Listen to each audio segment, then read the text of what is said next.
Oh, you guys are already here. That's good. Just getting my windows set up. There we go. Hope everyone's doing alright today.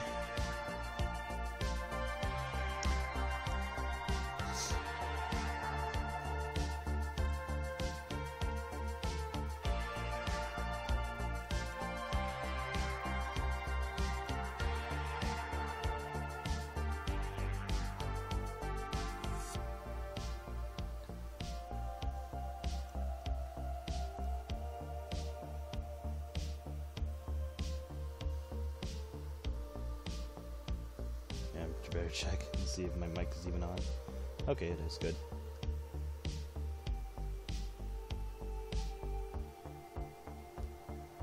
Figure we'd do something fun today. I'll probably wait a bit, but I'll have this up.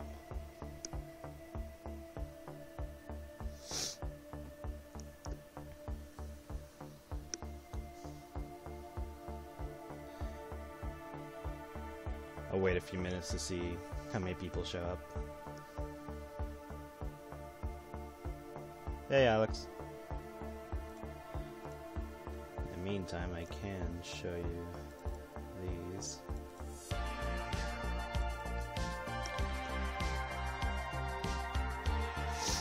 Nothing crazy, just something I've been messing around with. Do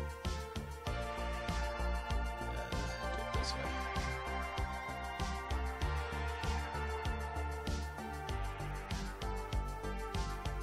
Just been messing around with my art style a bit.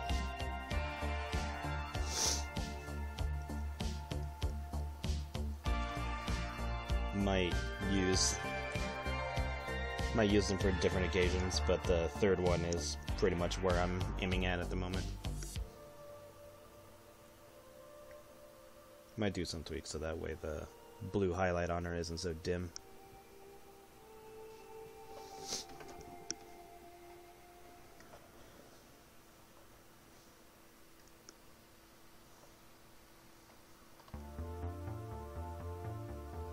But yeah, just been practicing and tweaking a few things.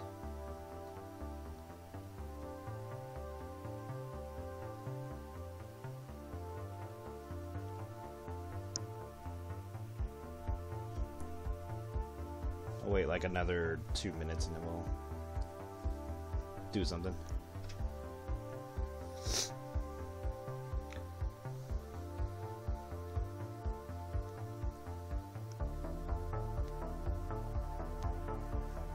But yeah, most of the time I've been using, well, I probably need to use other characters too, but I've been using Jam for practice when I want to try something different.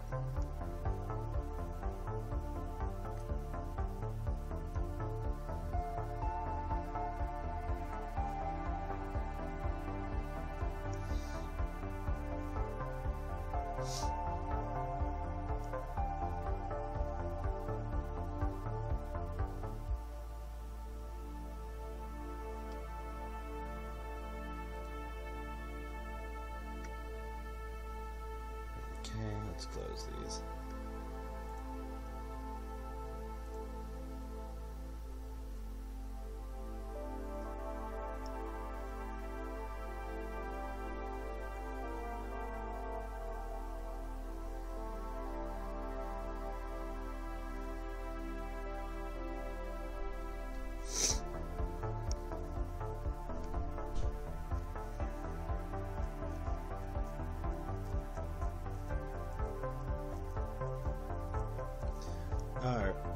Alright, so there's 4 of you, so this is going to be interesting. Anyway, so like I said last week, I believe, this week I draw some weight gain stuff. So, for starters, what character would you want me to draw? Obviously, we haven't really seen pics of all of their body types. Or full pics, at least.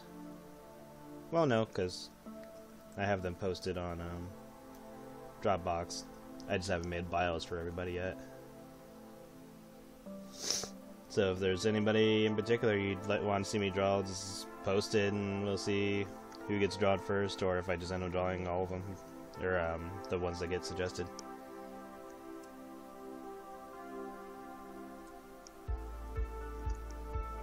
I'll probably draw the line art first and then maybe color them, depending on how much time we have for today.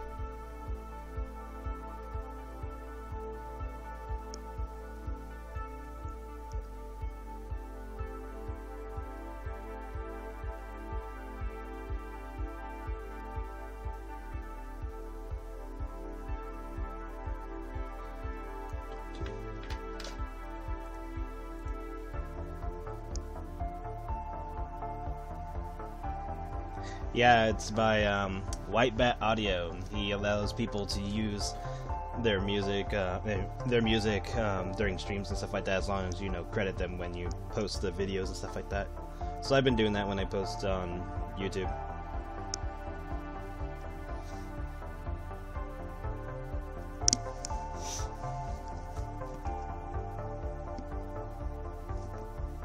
Yeah, White Bat does really good work.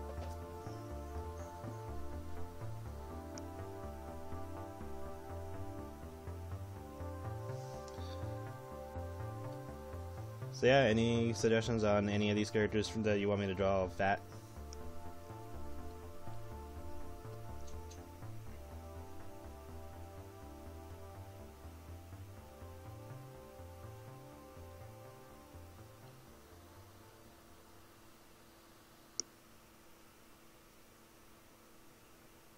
I have no idea how long the delay is on my video.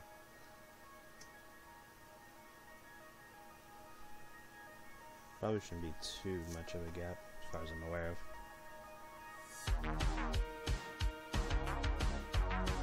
And Pumpkin Pie kind of got a recent pick not too long ago.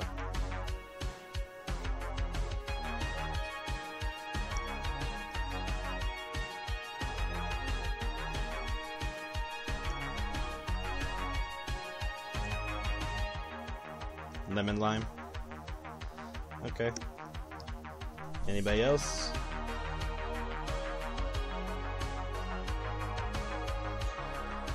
Just waiting to see if anybody else has a response before I decide.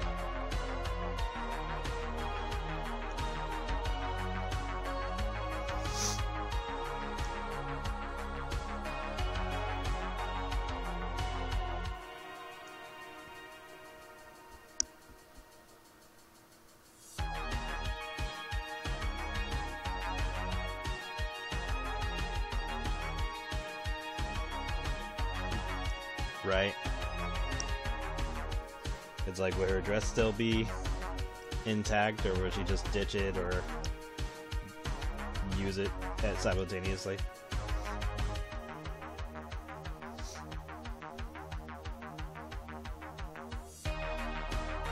I'll give it another minute before I start drawing her.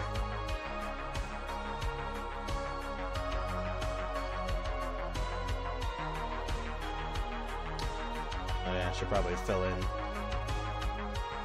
this box. Yeah, this one.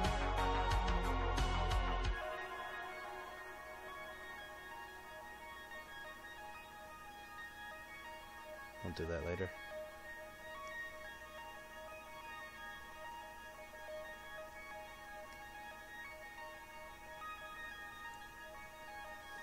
And then also, good news, I finished updating the first starter deck, the one with Ballad. So I've ordered a print of the deck, so after I proof it and see if everything works the way I want it to, that will be available. So whenever that happens. Whenever they get the copies. Alright, so Lemon-Lime. So let me grab her art.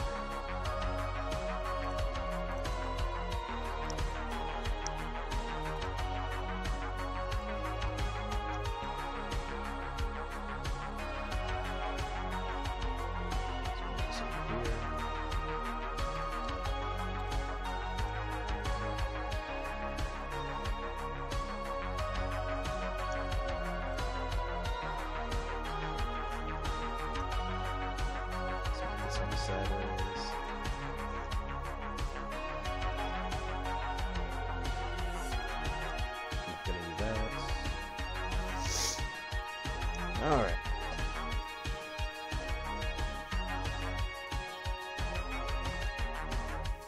So Lemon-Lime letting herself have a little fun. The question is, because like Lemon-Lime's interesting because she can kind of be whatever. Like in whatever form. I mean, all of them can do that, but like she specifically is more slime related. So I can technically make her look monstrous, so kind of just depends on the occasion. But I guess I'll try doing her when she's more monstrous, but like try to retain some of her rabbit qualities. So if I'm gonna make her look all scary, then she'll probably have like bloodshot eyes or just super red. So for now, I'm just gonna make her eyes like this, just so I have something to jump off of.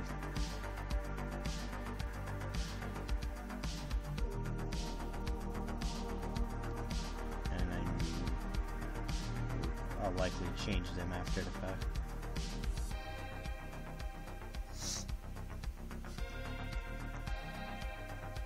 But yeah, let's try to keep some of her rabbit qualities. Her characteristics.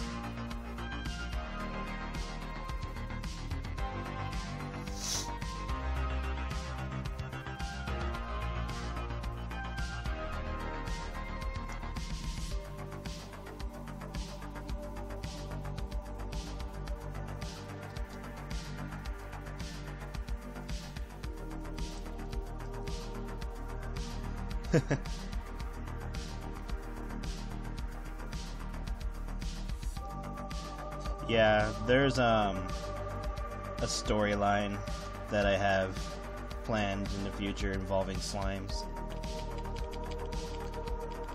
Because I was gonna have like basically a slime bar where characters will go there and slimes will purposely let themselves get swallowed. So it's basically like slime inflation, but it's like a bar that caters to that.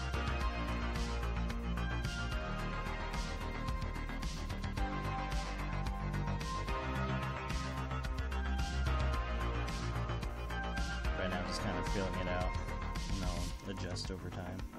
Okay, now change erasers.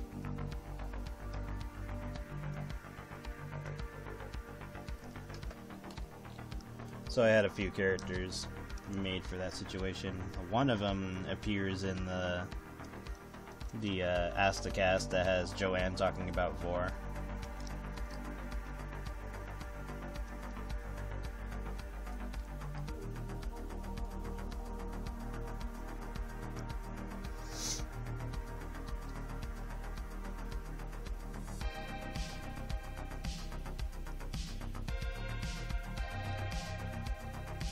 Yeah, if you do that, let me know. That'll be interesting to look at.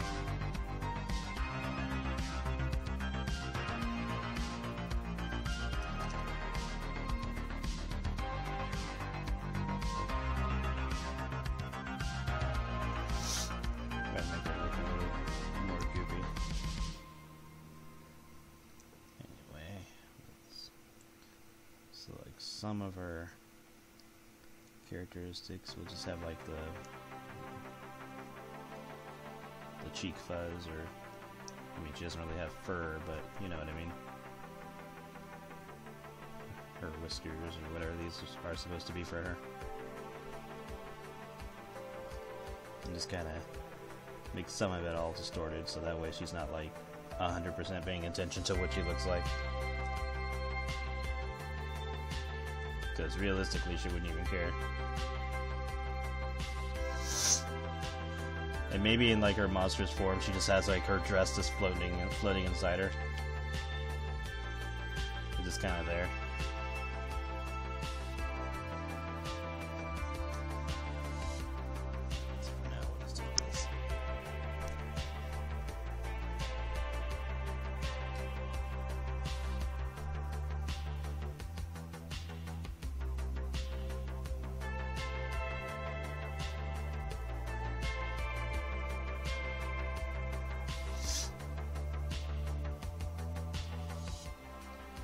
She just has her big old bunny ears.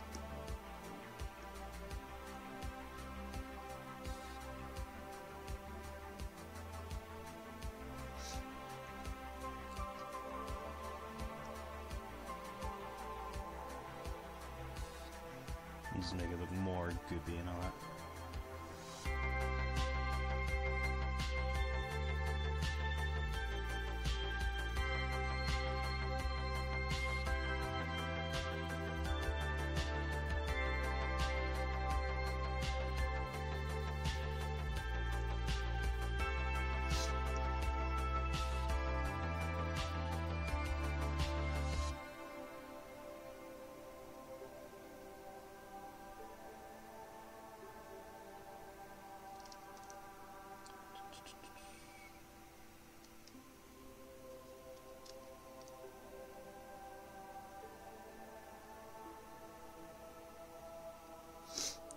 Hope everyone's doing alright.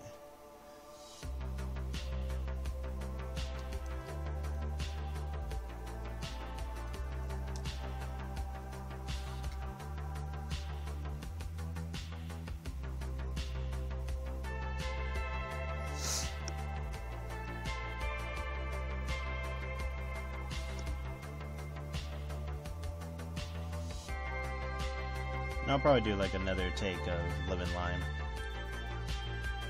Or at least have like a few sketches around her, so that way we have like different versions of her going crazy.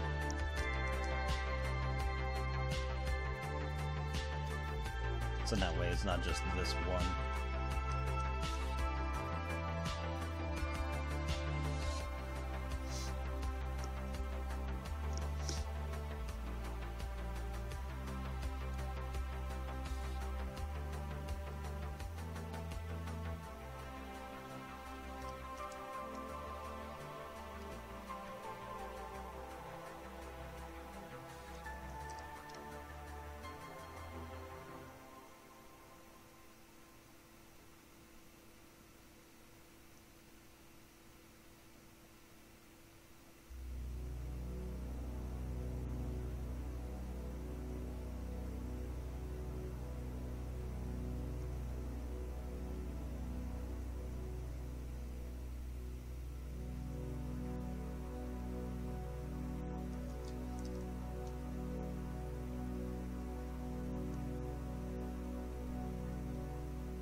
Ice cream bunny.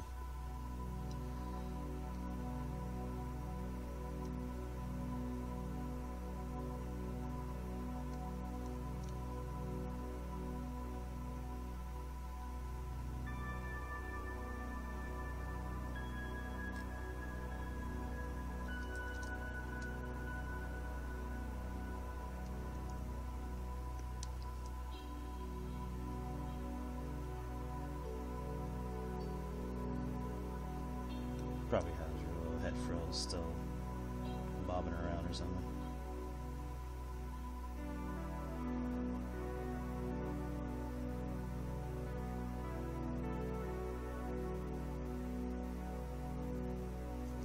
Yeah, she doesn't need the third one.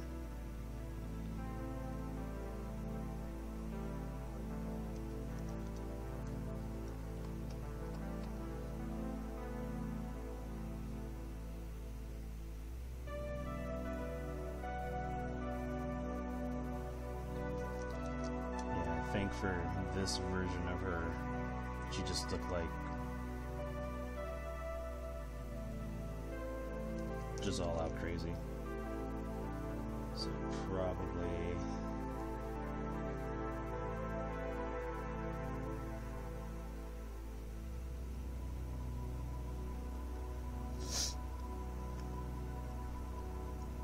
probably like this, and like her face would be darkened a bit so her eyes are just glowing red.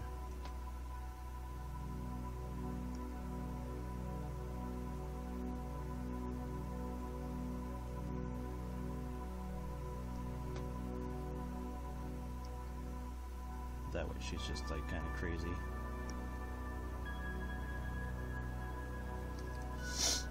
And another thing would be like would her colors mix together.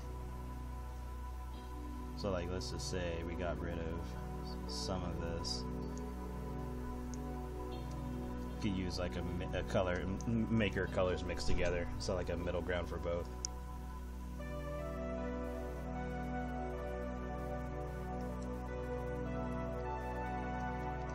Yeah, if I did that, then could like eliminate the borders on her, so that way she's not one or the other. Just mix the green and the yellow.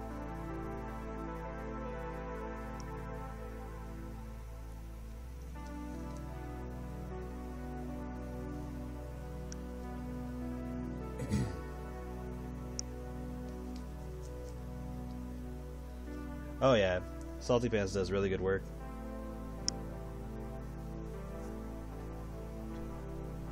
I've read a few of their stuff. Most of the time, if there's an artist that come by and I really like their stuff, I'll make a art folder for them, so that way I don't lose track of their stuff. And trust me, I have a ton of artists saved up from throughout the years.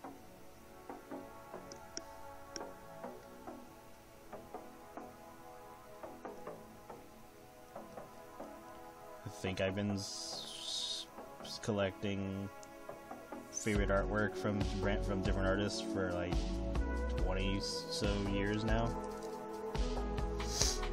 I know I've been doing it since middle school, and that was like 2001, I think, if I remember correctly.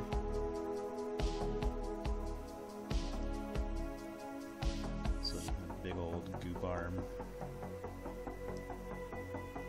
coming out of her at some point. And technically she can just have as many limbs as she wants. She's not like bound to any real limit. I guess that kind of depends, because like you can reduce her if you go up against her and know how to deal with her like her sisters do.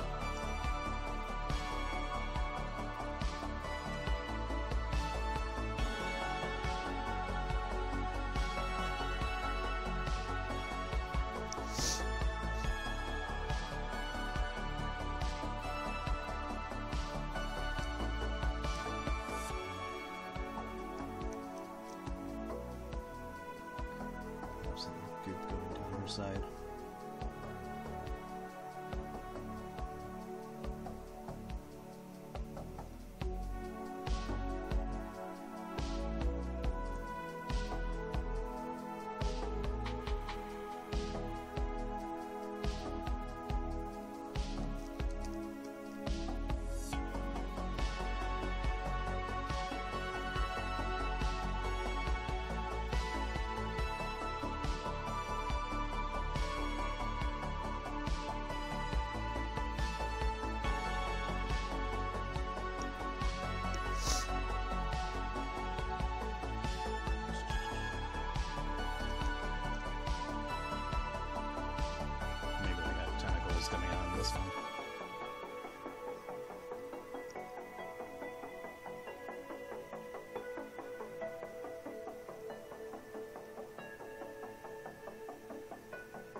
Yeah, I think I saw that comic recently.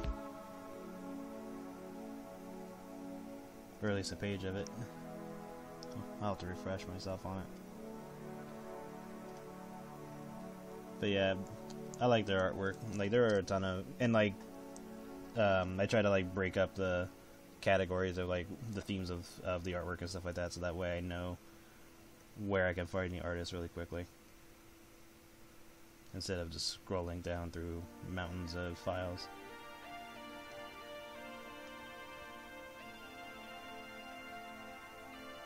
Yeah, they do great. I like reading stuff like that.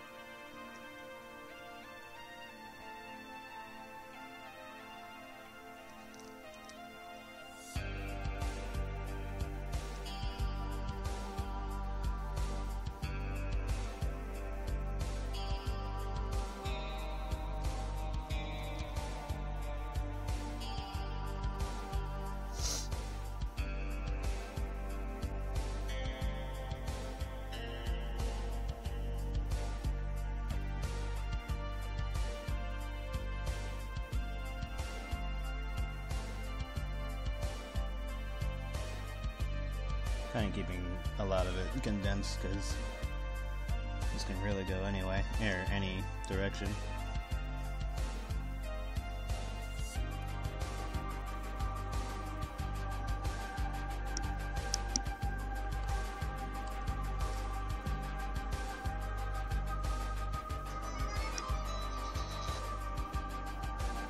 And that was my phone. Yeah.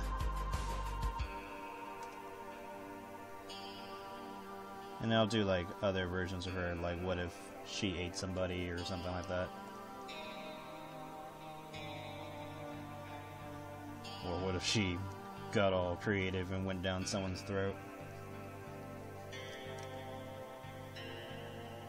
So that's a horrible way to go if she goes down your throat and then eats you from the inside.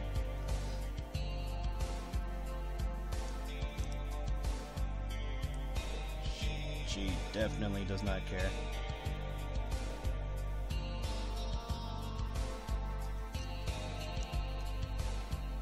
Because for the most part, all she sees is a snack.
Huh.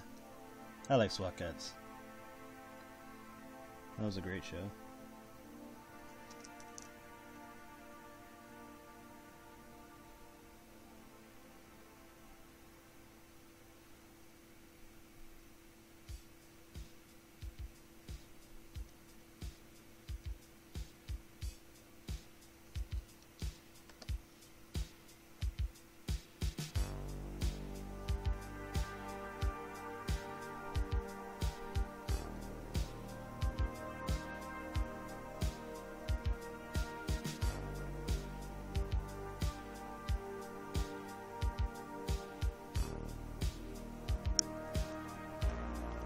Probably have like hands coming out or something if you wanted to grab something.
And yeah, I mean, for the most part, she's basically the Blob.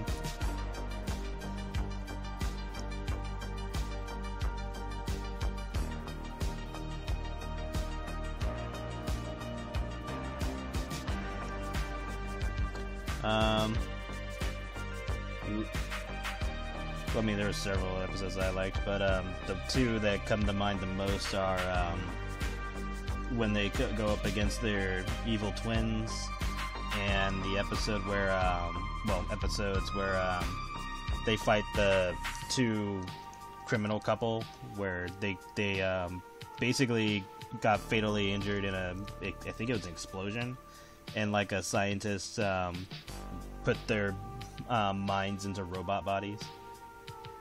I can't remember if he just like converted their minds to a robot body or just literally put their brains into a robot body. It was probably brains.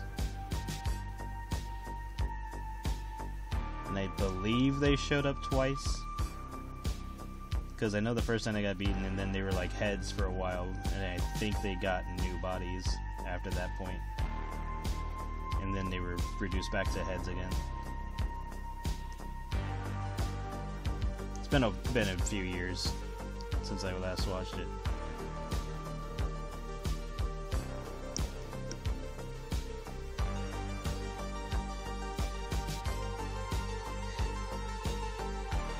Yeah, I can't remember if they only showed up twice, or if it was just like they had like their initial episodes and then they would just like periodically show up as just villains to keep putting down over and over.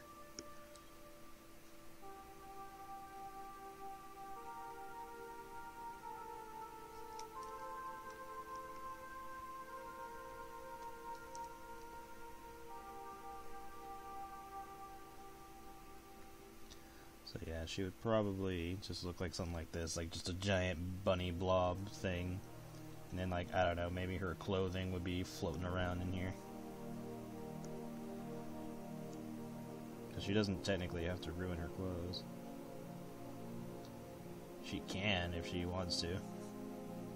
But she probably likes her clothes to a degree. So would just probably have her clothes floating around.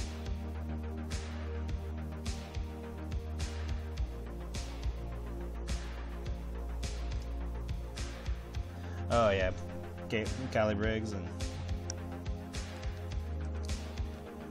she's definitely top tier. Good old 90s furries.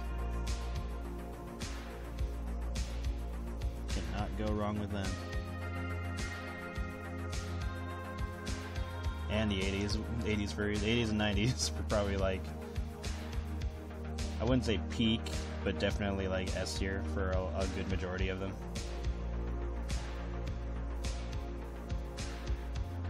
If not all of them. Then again, can you really go wrong with furry characters? I mean, I'm sure you can if you tried, but a lot of the time they're just pretty much excellent tiers. It's like you'd really have to mess up a character for people to not like them.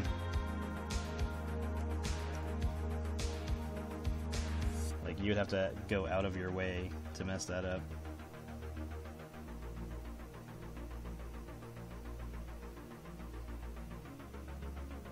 Should probably have like her shoes floating around in here too.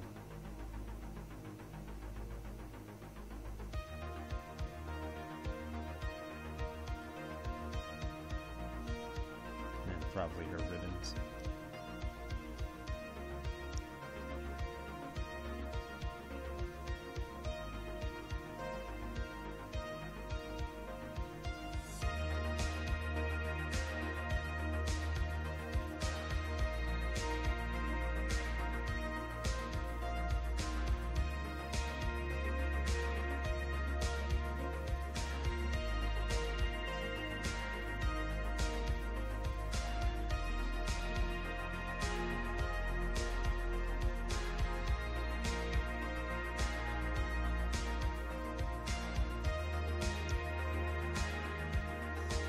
And you can tell a lot of the times animators were having fun with the female characters of shows like that.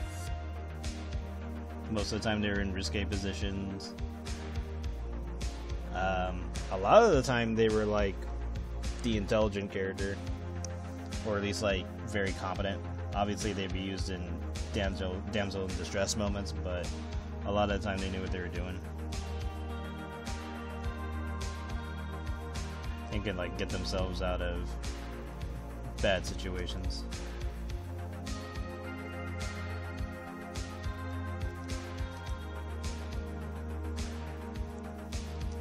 And of course, you know, voice of reason to characters, stuff like that.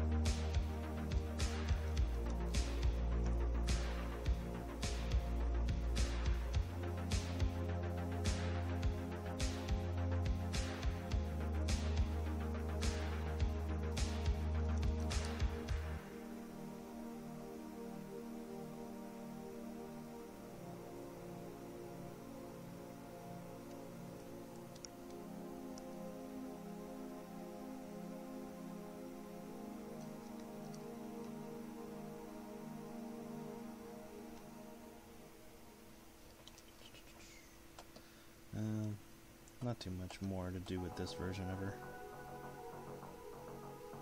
Probably make this hand look a little bit more droopy.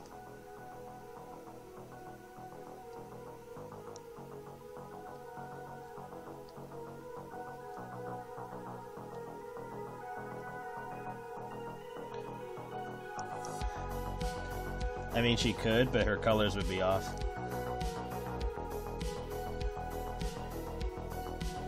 And then she doesn't usually talk, at least not long sentences, so it'd be kind of it'd be definitely obvious to them. Like if you were to go around like other characters who don't know the girls very well or at all, then she could probably get away with it. But around the girls, it's a lot more. Well, the rest of her siblings would be a lot more noticeable.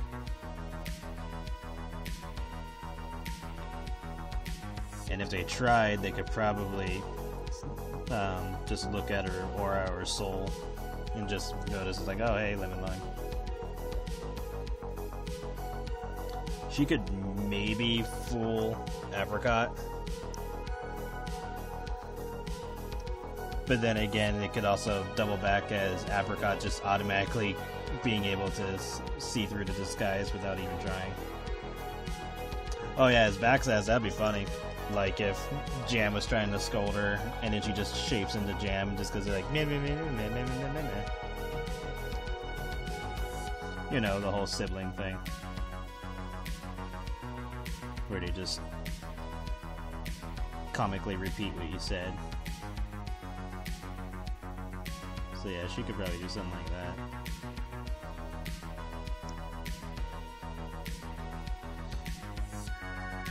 Be like, Lemon-Lime, what have I told you about doing that? You know it's bad for your diet, or whatever sentence she would say, and then Lemon-Lime would be like, meh, meh, meh, meh, meh, meh. And then that's what Jamie's like, don't you sass me. And Lemon-Lime would be like, meh, meh, meh, meh. So yeah, it'd probably be something funny like that. Yeah, you know what? Let's draw like a Lemon-Lime Jam version.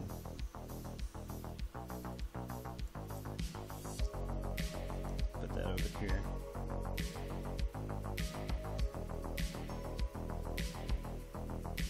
Just make her go like blah, blah, blah, blah, blah.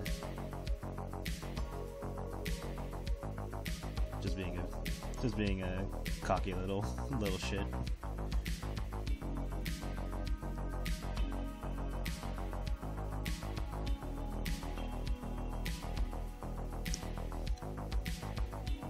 Probably not make it like 100% perfect.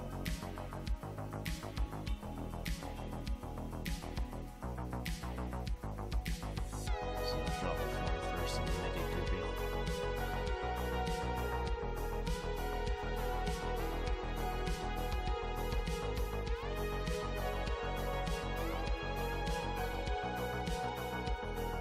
You should probably have the eyeliner and all that still.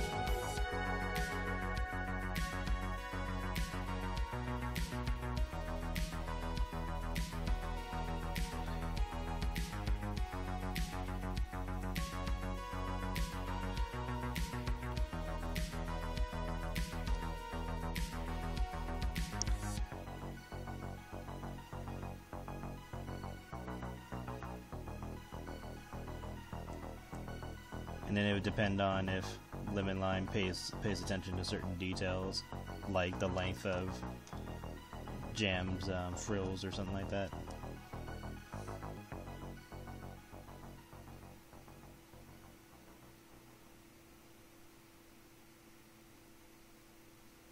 Like she could have her whiskers on Jam or something like that.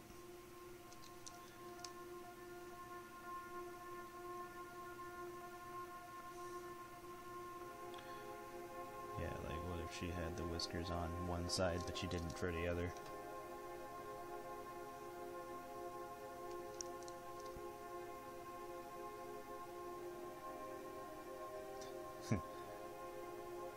With the whole meh, meh, meh, meh, it reminded me of the joke that people were doing with Glamlock Freddy and Vanessa, where it's like, Freddy, you're supposed to be on lockdown.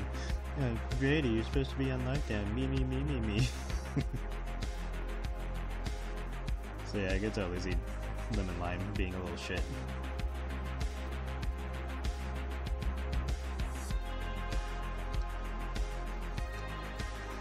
Or it'd be funny where if Lemon-Lime turns into Jam, and Jam is like, my butt is not that big, and Lemon-Lime just looks at the camera and she's like, really?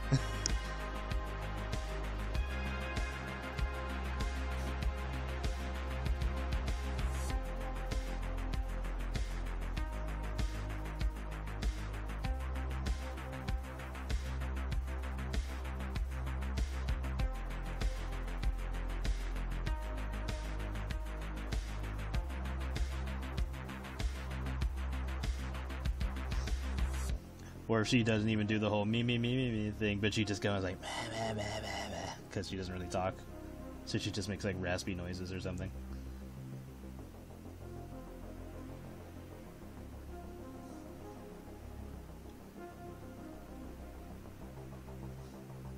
Well, I won't draw her fully clothed, but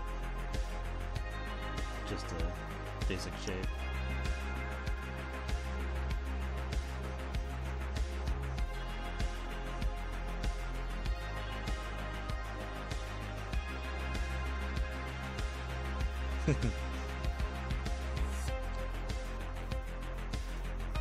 Yeah, Lemon-Lime will be fun when she starts showing up more.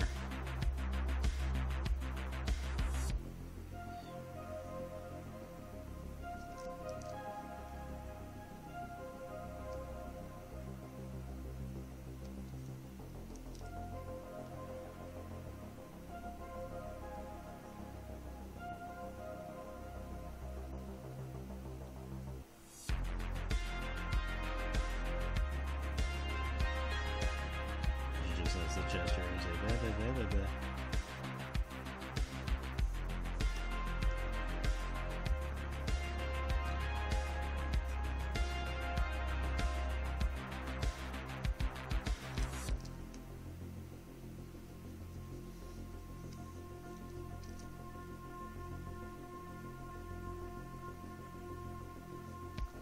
Could totally see Raspberry getting a kick out of that. So yeah, she'll probably just look like Jam and be all goofy.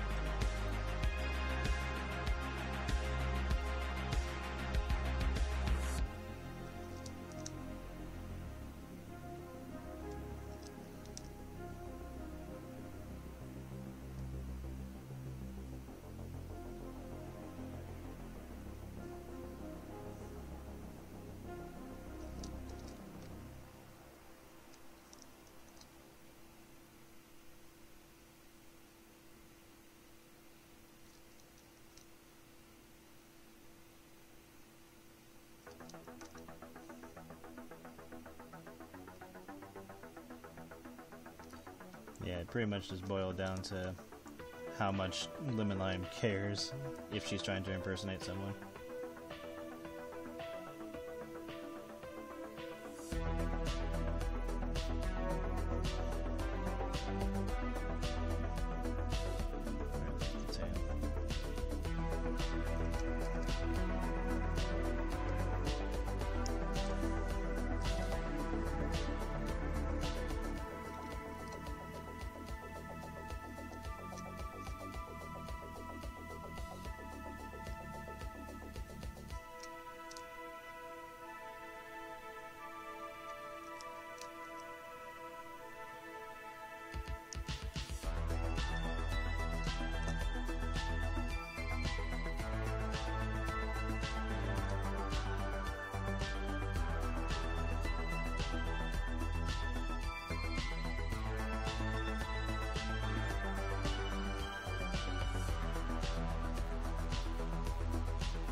So yeah, something like that, where she's just mocking her sister.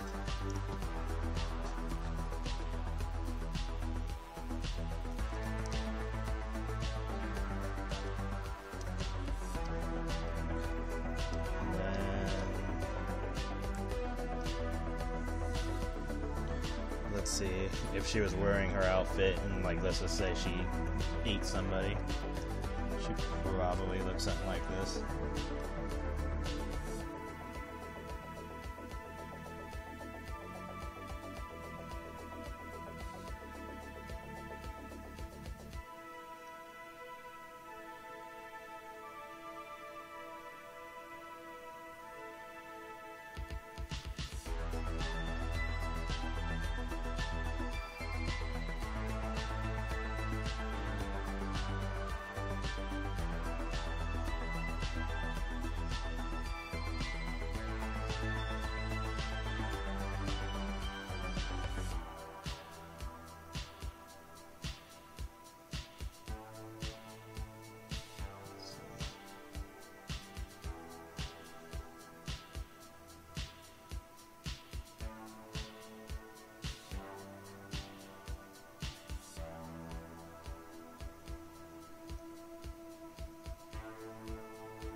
Probably just stretches herself out.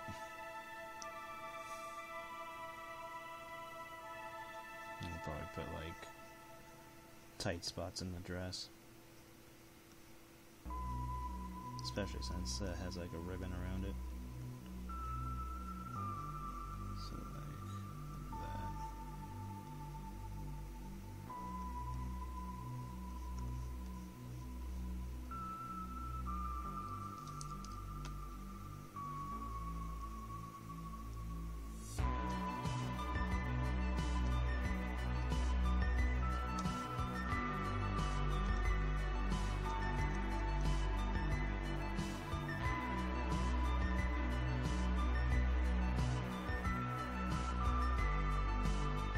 Because it's more of an open dress, so you're not really going to get too much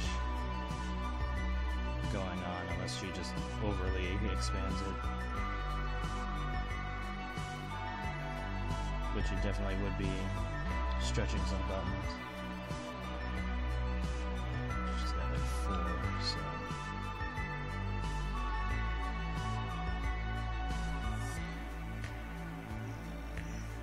something like this.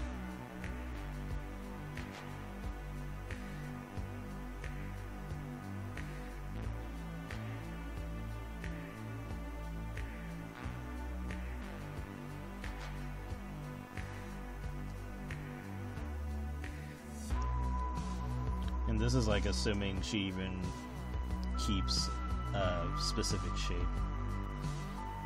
If she were to do this, because this would imply that she kept a limit to her form.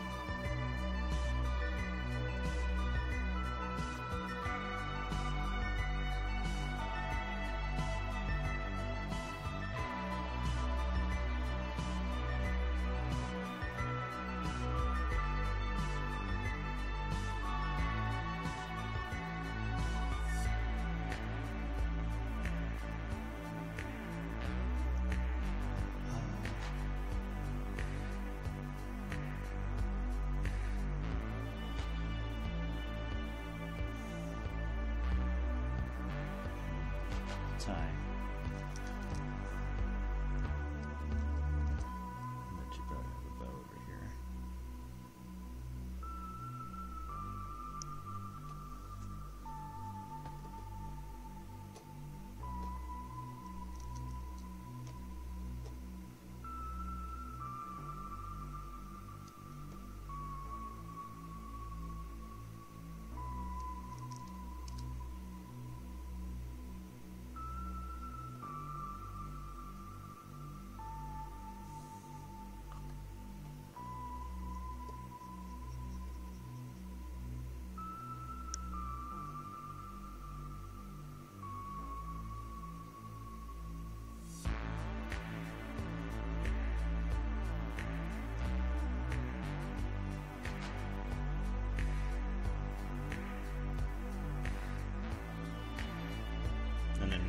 Or she'd probably just be thinking of what to eat next.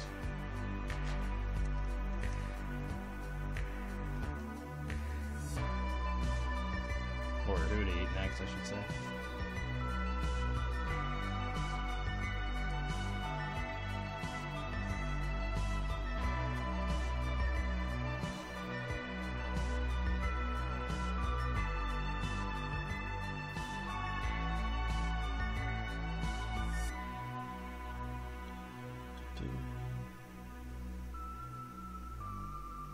Should still be all goopy.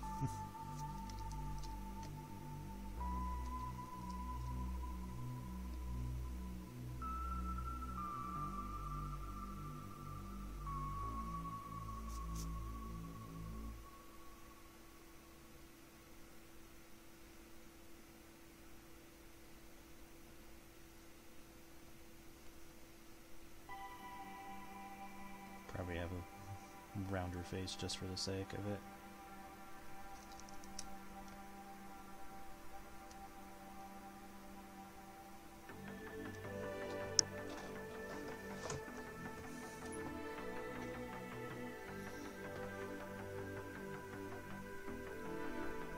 Because it's like, she doesn't follow that many rules, so it kind of just boils down to her personality. And like how long her sisters let her consume, because she does expand and mass over time if she's left alone to her own devices, type of thing. So it kind of just depends on how far you let her go.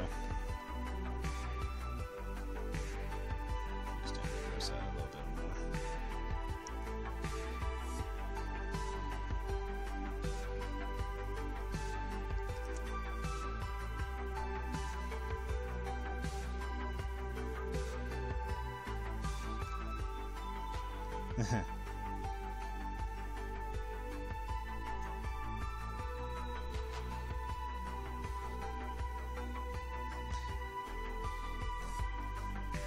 She could probably do something like that to joke around with Plum. Like, probably makes the shape of a dildo or something. Kinda just depends on the context.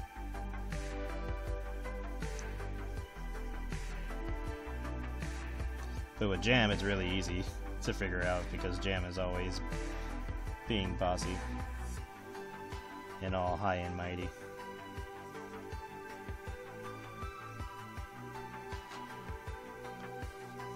So with her, it's pretty easy to figure out, oh yeah, she'd definitely just backtalk her.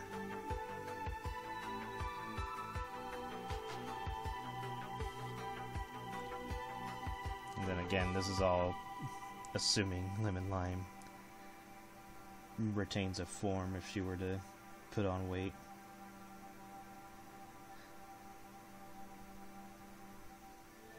Because she doesn't really have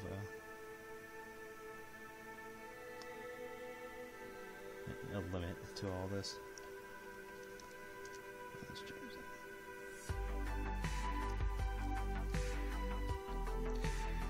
Like, if there was a limit to her mass, then yeah, you could play along with that more.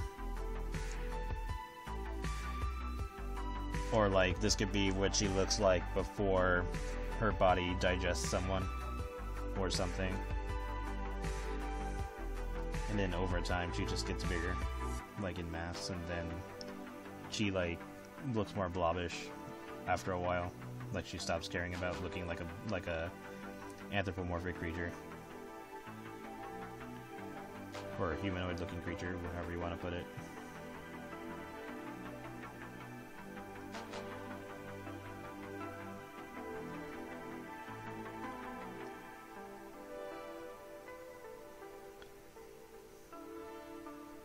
Kind of like what happens to Solution in Overlord, where she eats somebody and she just looks like she's fat.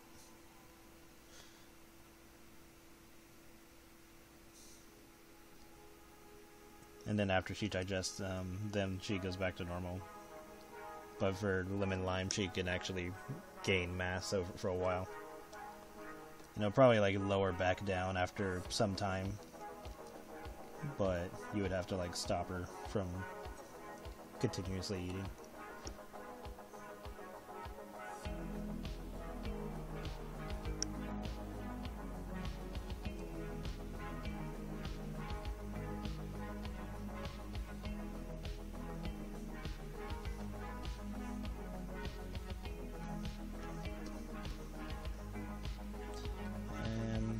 Let's do one more for Lemon-Lime.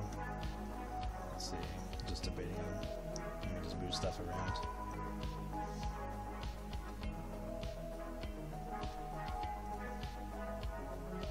Did I say jam or Lemon-Lime? Either way, I meant Lemon-Lime.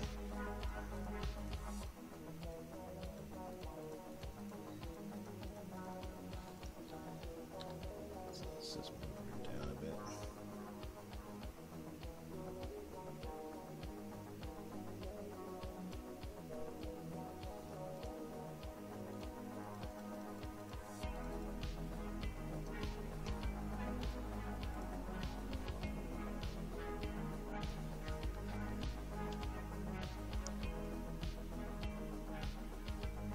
That's good.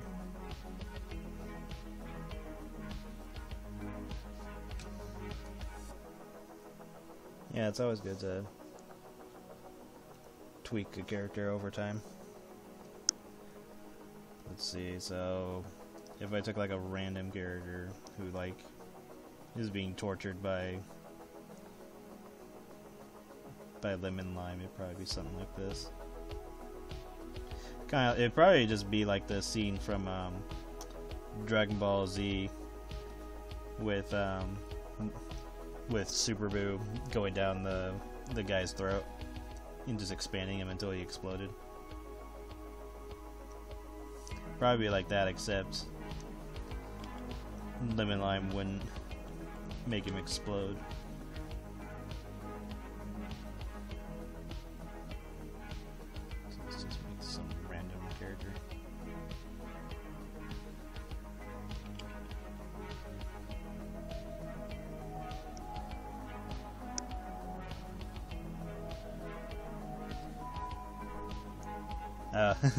You guys like that page of Creamfield? The recent one?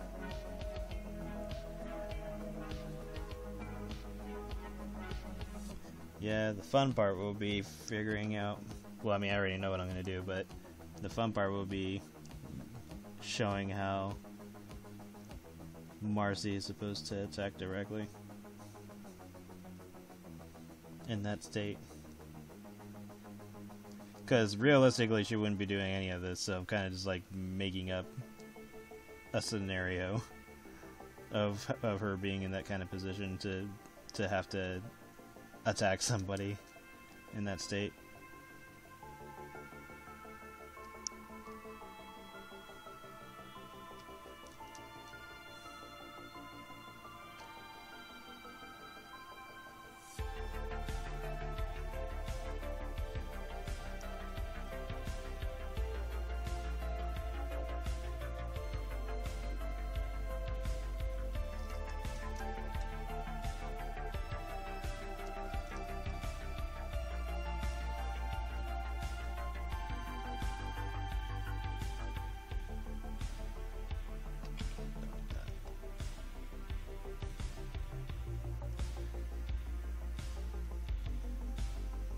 Easier just to draw the character first.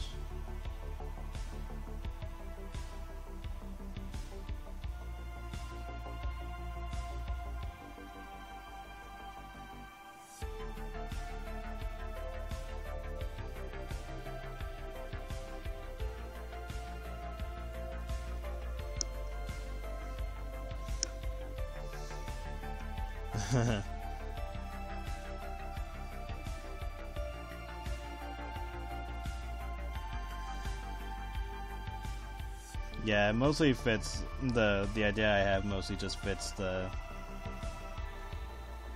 situation and like how Marcy is able to do that in the first place.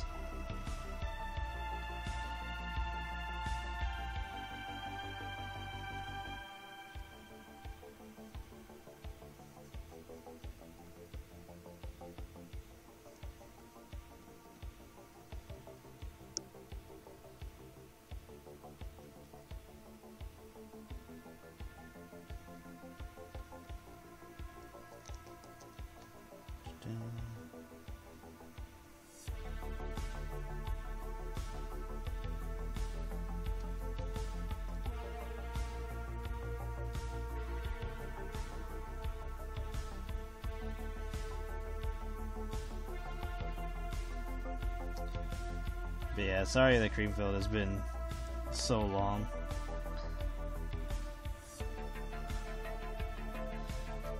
It's mostly just because I have to explain what all the cards do. And then show the cards doing it and stuff like that. Like, oh, you have to draw 2 cards. Okay, have to show her doing that. Or she's put the necklace on Tiffany. Have to show that happening. So, like, it's just one of those things. You just gotta... You can't really skimp on details or else it'll get confusing when you're trying to explain card stuff. Just one of those things that you have to do if you're gonna make a card game story.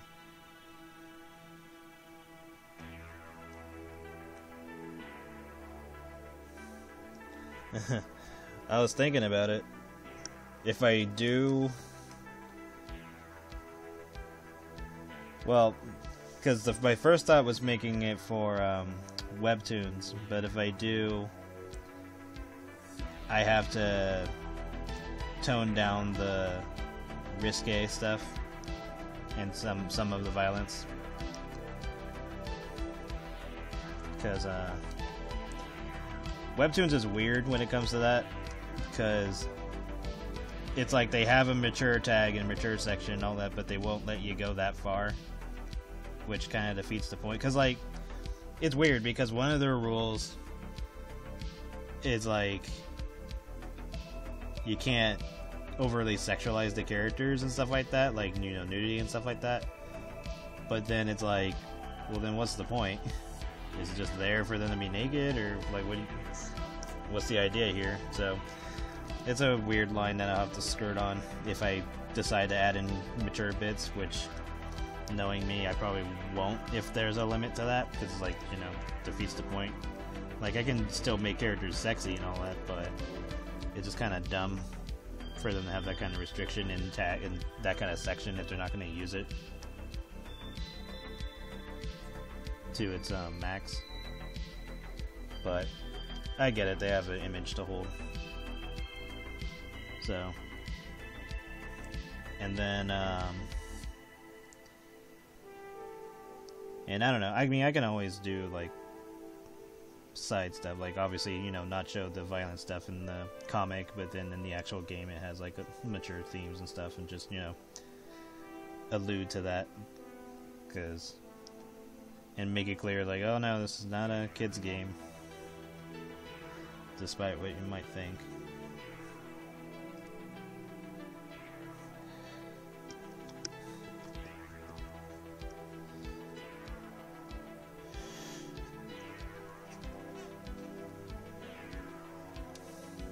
Can she wrap around people as a second skin?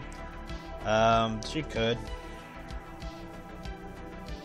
Just to boil down to whether or not she'd want to.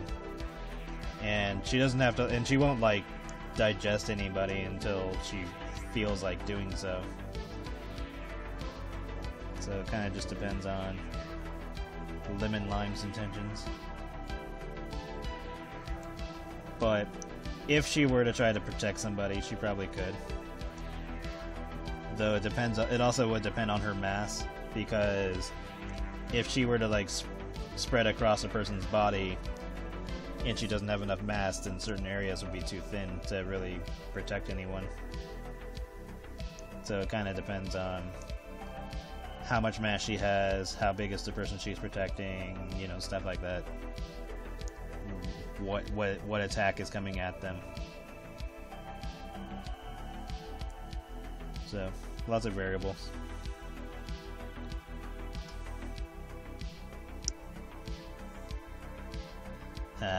You see round kitty you like. So,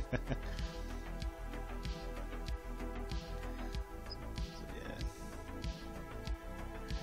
Random kitty, and then let's just make another layer, and I'll use Lemon-Lime's colors for this. We'll just use this one. So in this particular situation, can keep. Wow, that's a little too bright. So let's just darken this. So in this kind of situation, Lemon-Lime would probably still have her initial look.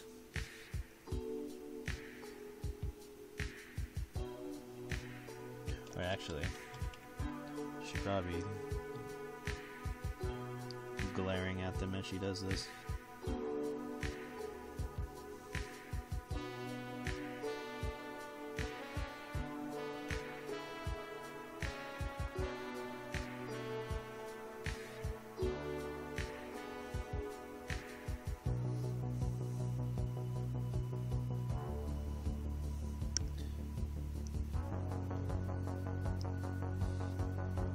So she'll probably have her main face still, you know, visible, but then like the rest of her would be all like goopy and slimy.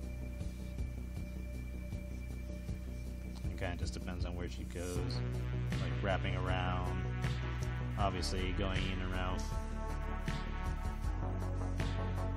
probably restraining a bit. She probably restrain up until she knows they're like gonna be incapable of getting away or doing anything about it. Because it's not like they can really stop her.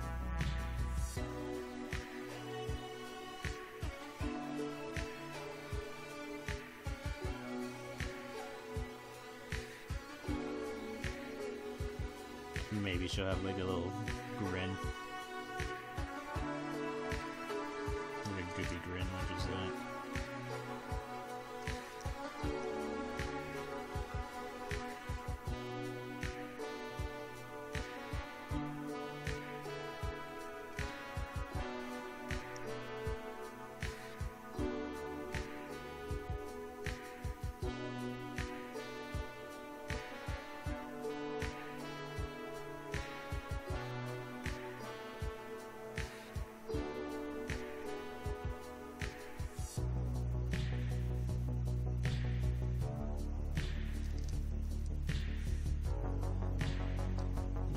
Depending on how I position her and all that, she could be like wrapped around them as she goes down their mouth and makes them bigger. And then you just have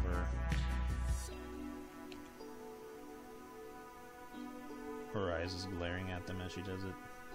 Something like that.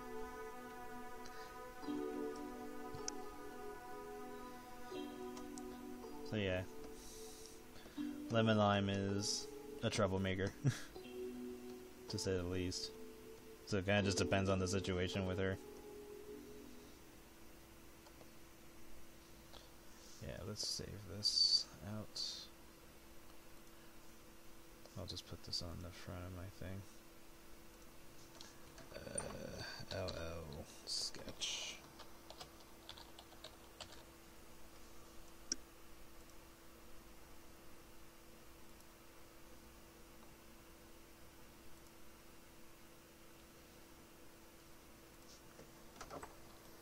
Zoom this out.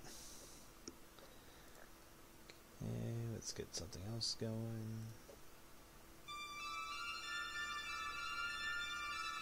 But yeah, here's Lemon-Lime if she was messing around.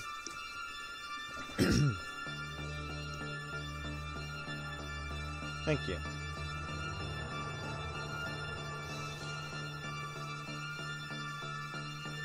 Wow, it's already been an hour? Time goes fast. Okay.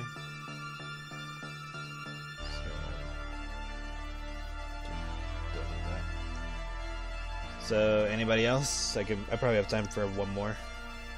Wanted to do a little bit more today, but I think I'm kind of gonna work on other stuff that needs to get done.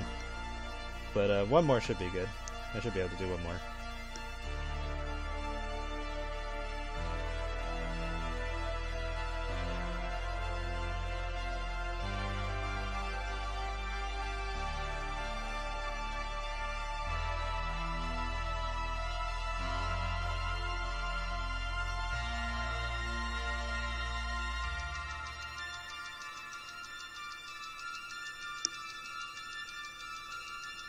But yeah, if I do make a card game comic, it'll probably be something I'm working on the side. I don't know how often I'd be able to update it, but it'd be something I'd try to do.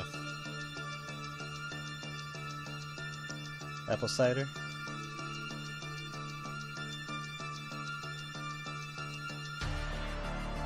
Yeah, I can do apple cider. Let's grab her picture.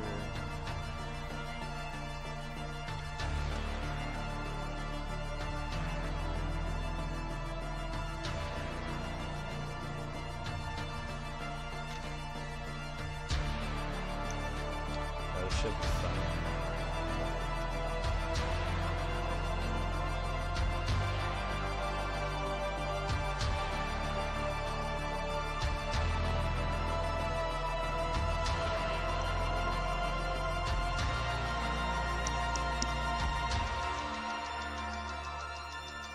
Alright, apple cider.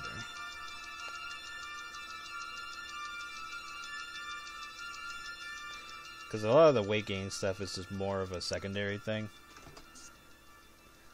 No, she was always a tour. Did I not like upload any of these characters onto Dropbox? Let me check, because that might be the case. Because now that I'm thinking about it, I'm like, did I even post them all, or am I just crazy? Characters, cream filled. Okay, I did post them all. Okay, I'm all tripping for a moment there. The only one who hasn't gotten a artwork of herself yet is Eden Fig.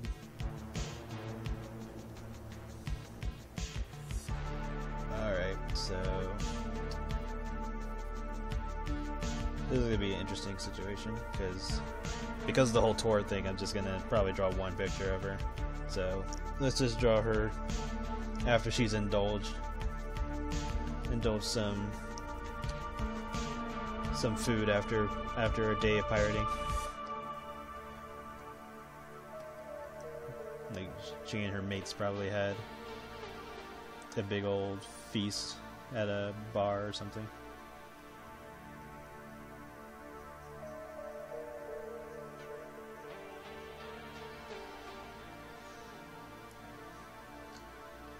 And like probably some of the fruit casts don't indulge as much as the initial 5 do.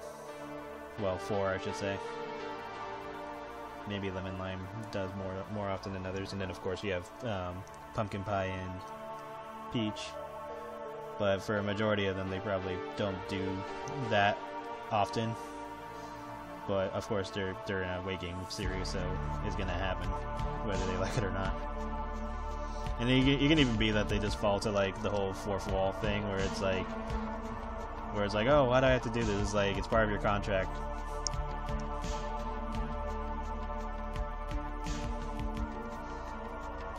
So they have to meet quota.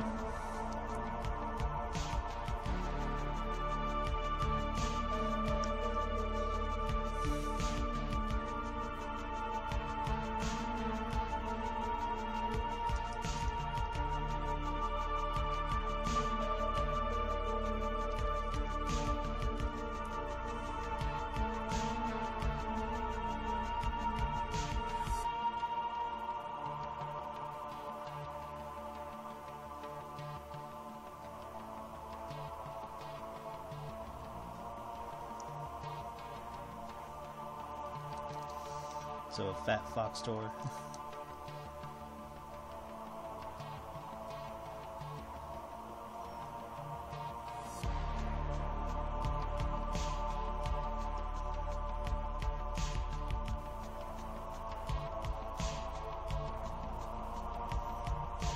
Yeah, I definitely need to take a day or so to crank out some bios for a lot of characters.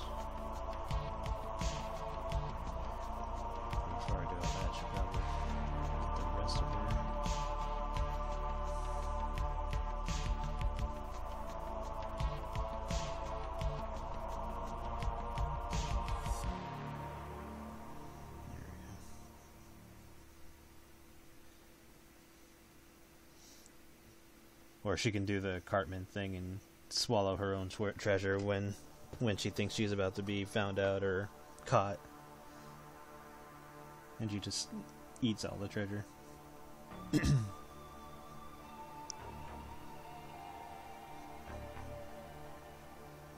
Or swallows it all. She won't really eat it. And just has to gag it all out or whatever she has to do.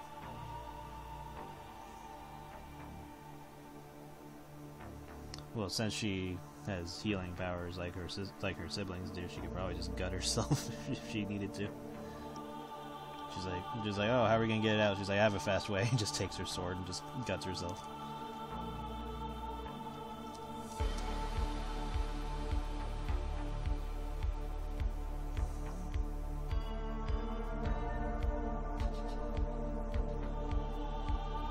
And like to her crew, if they don't know like the extent of her abilities, they'll just think she's hardcore. They'll be like, that's our captain for you.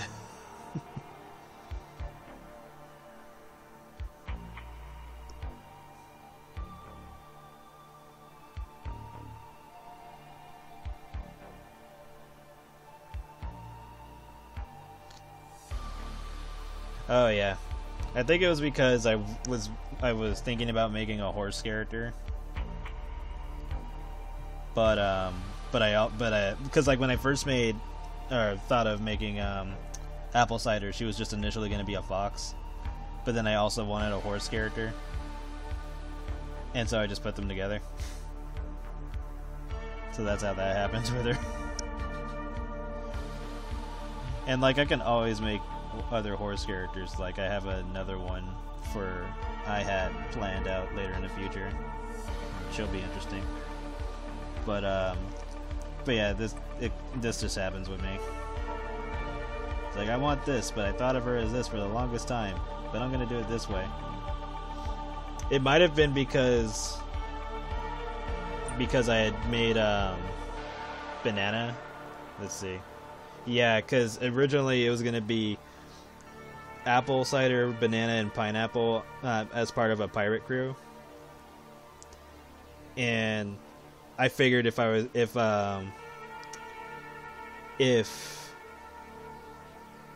well, because pineapple wasn't even going to be a hedgehog at the time, she was going to be like a cat, and then banana was always going to be a giraffe.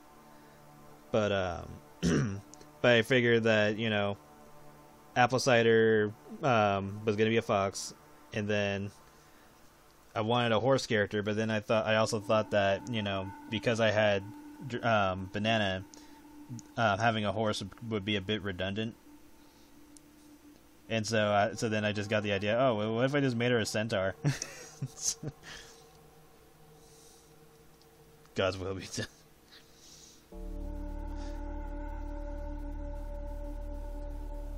How does banana sleep in a hammock? I see. I see what you did there.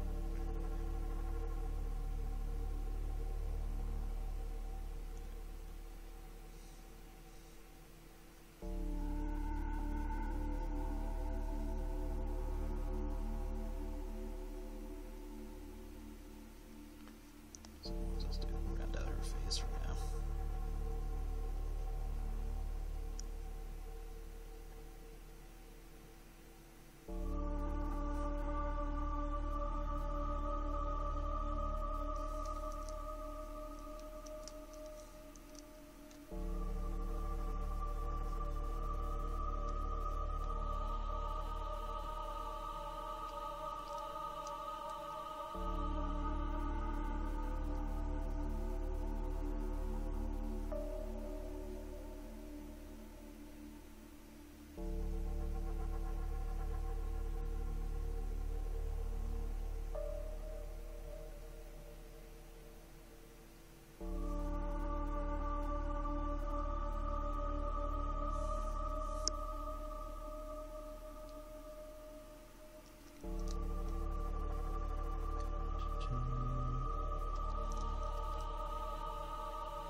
So I saw the trailer for the Fairly Odd Parents reboot or whatever the hell that's supposed to be. Like, you can tell that show was... You can tell by the looks of it that wasn't supposed to be Fairly Odd Parents. It was supposed to be some other show. But they, like... You know how companies don't really have faith in new IPs, so they just kind of stuck Fairly Odd Parents in there. And then from what I've heard, it sounds like every so often they try to, like, make up reasons why the Fairly Odd Parents aren't there. The Fairly Odd Parents aren't there, like, all the time, to try to focus more on the kids and stuff like that. Which doesn't make sense based on how the setup for the fairy godparents in general, because they're supposed to come to kids that are miserable and neglected and stuff like that, but the kids, like, aren't really in that position. Anyway, what are Apple's kinks again?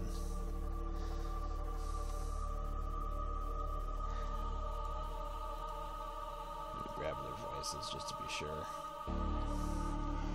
Yes, she is into butt stuff and prison roleplay. So she actually gets captured intentionally and then lets her jailers have their way. And then she escapes and does it all over again.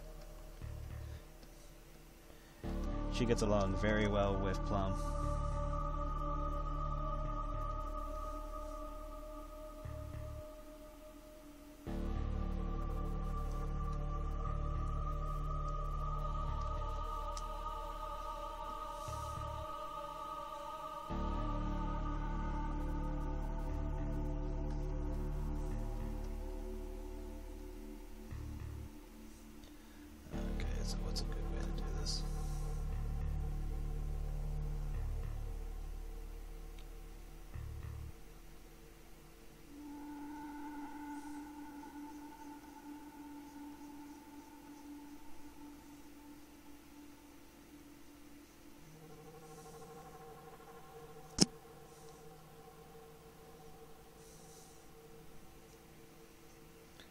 Yeah, true.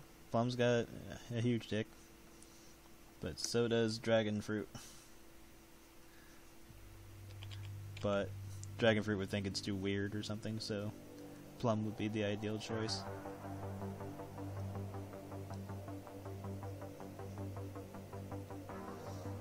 Dragon Fruit gets embarrassed of his sisters very, very easily.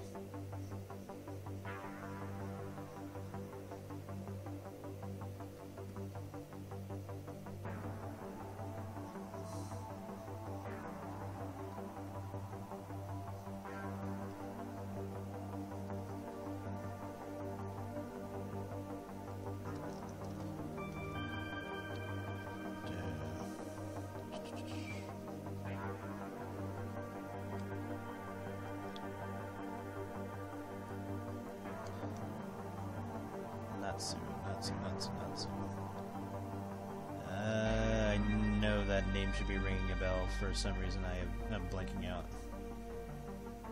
I know I've heard the name.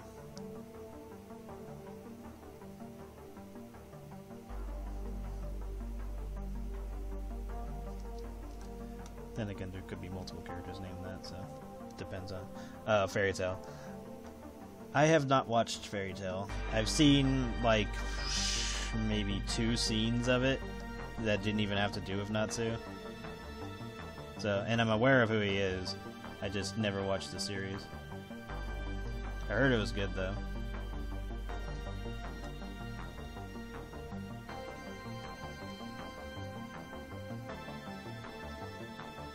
Maybe one of these days I'll try to watch it, but I know at this point it's probably, like, super long now. It's almost probably as long as, well, I don't think anything's going to be as long as One Piece at this point, but yeah, probably around that. It's probably similar to One Piece in length.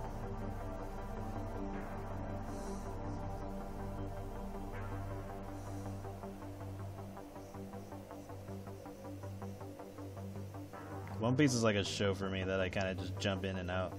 Because, like, I was into it in the beginning, and then I kind of just fell out of it over time. Especially with the whole... it being longer than time at this point. And then there's the whole, like, you know, worry that if the story is too long and something were to happen to the author, then we're gonna end up with an incomplete story, kind of like what happened with Berserk.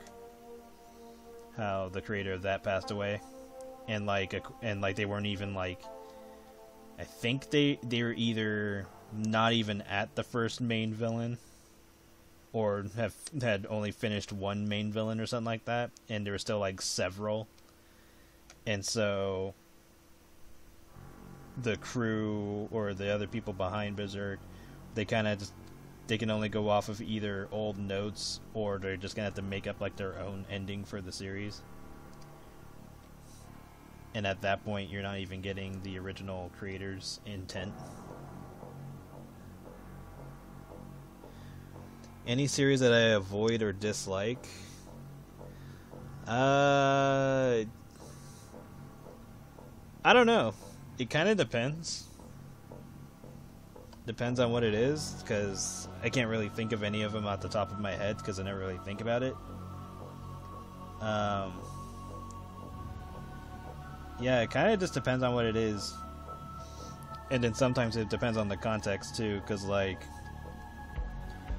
for example, if I were to watch Yu-Gi-Oh!, I can watch it, well, the first season in both English or Japanese, because it was done well enough that I can watch it in English, despite there being a lot of censorship and slight changes to characters and plots here and there. But it's still watchable. But then after that, I can't really watch the rest of the Yu-Gi-Oh! Series in Japanese, because it just feels heavily dumbed down. Because I have an issue with censorship, as well as making characters more ridiculous than they should be. It's because, like, in Yu-Gi-Oh! GX, there was a character. I forget what his name was in Japanese, but in English, I believe they called him Mad Dog, and it was like a cage fight type of situation. But like in the Japanese version, he just sounds like a big tough guy.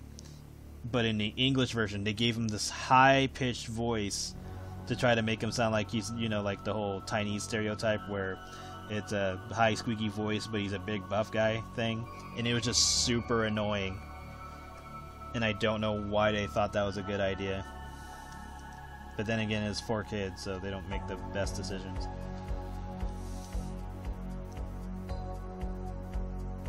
So like stuff like that annoys me. But honestly, I can't really think of like a show or series that I dislike or avoid, because it just depends on what it is. And even then, like, I probably don't 100% write it off because it might look interesting. It's just a matter of me having the time to put in and watch it.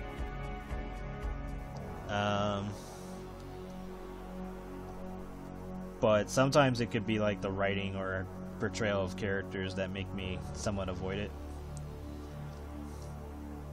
And it could just be like an accent thing, or like, because like, you know, sometimes you'll have characters dubbed in English who just sound more annoying than they should be, and then obviously in Japanese you're not going to get that same presentation, so it might sound a little bit better based off of the context. But then again, I don't speak Japanese, so for all I know, the way the person's talking in Japanese might be annoying to a native Japanese speaker. But again, this is just for me, so to me it might sound better depending on the situation.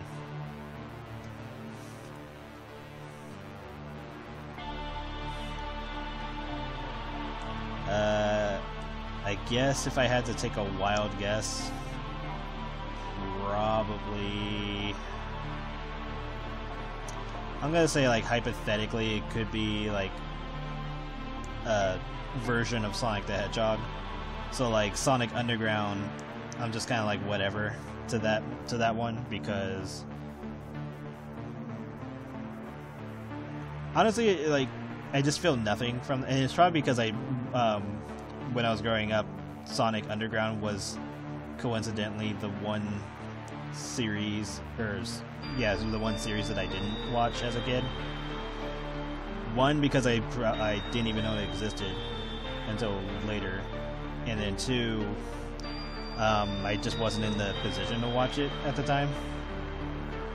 And then knowing that it doesn't take place in the same in the same universe as Sonic SADAM. Because I don't think it does. I'm pretty sure it doesn't. And then, you know, like the portrayal of certain characters like Knuckles and stuff like that is just it's kind of hard to go backwards in some cases, because like if you're seeing the characters in a particular way, like say Sonic Adventure or something, and then you see Sonic Underground, it's really hard to like take that and accept it to a degree. Because like Sonic OVA was really good, even though some of the voices can be a little jarring, but at least in the OVA you can kind of get used to it pretty quickly. But Underground was just kind of like, it's kind of like the black sheep of the series. Because like even Sonic Boom, the TV show, is actually pretty decent. And then like it's its own continuity too, so it's, you know, not messing anything up. But then again, that seems to happen for pretty much any of the Sonic continuities, because like you just kind of pick one at this point. So it's like, oh, we have the Archie series, we have the Sonic the Comic series, you have IDW version, then you have the Adventures cartoon, the SADAM cartoon, Underground, OVA, and then you have the Mania shorts that are really good. So yeah, you kind of just pick one at that point when it comes to Sonic. Or the X series. I almost forgot about Sonic X. And X is one. Yeah, like Sonic X is one of the weird ones, because like I watched it in English at first, and then I watched it in Japanese and realized how much they removed from the Japanese version. Because like some characters get killed in that. I haven't seen Sonic 2 the movie yet. I plan to though. Maybe I'll go see it like, I don't know, Tuesday or something, because that way movie tickets are cheaper. Because the Sonic live action movie, to me, at least the first one, I feel is like a 7. Because like obviously if you know anything about Sonic, then there's like lots of interesting decisions that they made with that movie.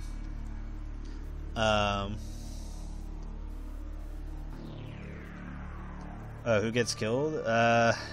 Well, in Sonic X, one major character definitely gets killed.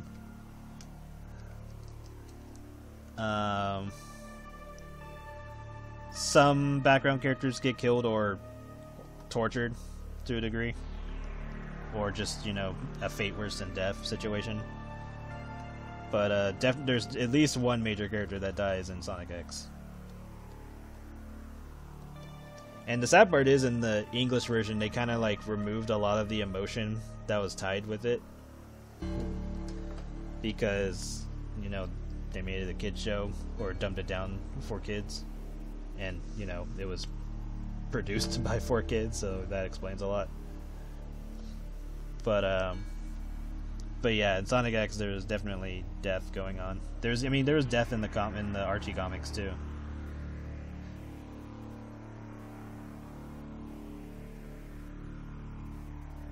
Yes. The answer is yes.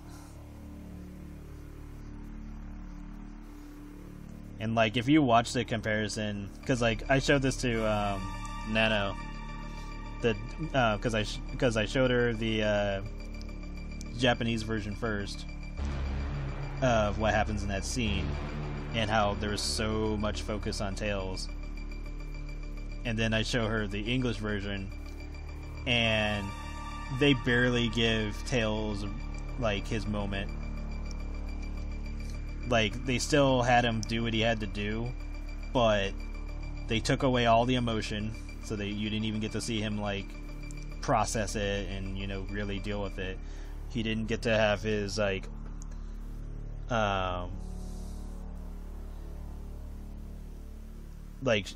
because they took away, like, Cosmo's, like, confession to him and stuff like that. Like, they just removed, like, a lot of context from the English version. Or from the Japanese version. Or no, I should say English, yeah. They just took out a lot of stuff when they dubbed it. And it was really sad, because it was just like, man, Tails didn't get enough of his emotion. Because, like, there was in the English version, he just makes it seem like he doesn't want to try at all to do what he needs to do. And in the Japanese version, it shows him getting ready to do it. Then he hesitates. Then he refuses to do it. And then he gets coached through it. Like, Dr. Robotnik coaches him through it. And says, like, hey, I know how you feel, but you really got to do this, because if you don't, then all these efforts were for nothing. Everyone's going to die, or, you know, we're not going to be able to stop the main villain and stuff. And then Cosmo also tells how she feels and stuff like that. So yeah, if you ever watch those episodes, both English and Japanese, and see the difference, you'll see that they took out a lot of Tails' emotional state.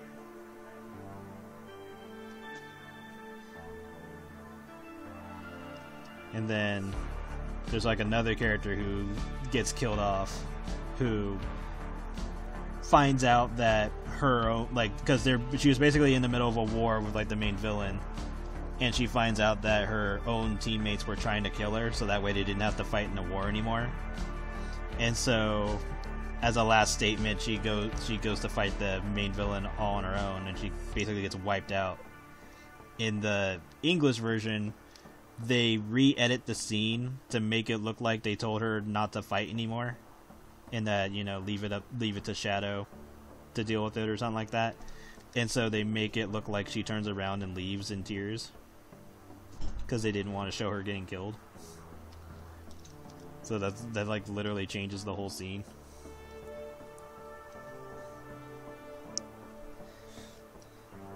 And like I also showed like another scene from Pokemon when Pikachu gets frozen by Regice, and there's like a whole emotional music going on with that particular scene. And then all of that gets changed in the English version because they make it sound more upbeat and not even dramatic, but just like there's like drums and stuff going on, and you just don't feel like there's any stakes in that situation, because it just gets drowned out by bad use of the music. And so you don't feel like Pikachu is in a situation where he's going to fail or lose. And it's just really dumb of how they changed that between the English version and the Japanese version. So yeah, I guess if there's anything that I avoid nowadays, it probably, or depending on what it is, because, like, you know, I can watch Power Rangers and Super Sentai because those two are literally two different shows at this point. So that's like watching two different shows entirely. It doesn't feel like, obviously it's censored, but the way Power Rangers portrays their stories compared to Super Sentai, they might as well just be two different shows under the same umbrella. So in that situation, I can watch them both. But most of the time, I just avoid series that censor their stuff because it just annoys me.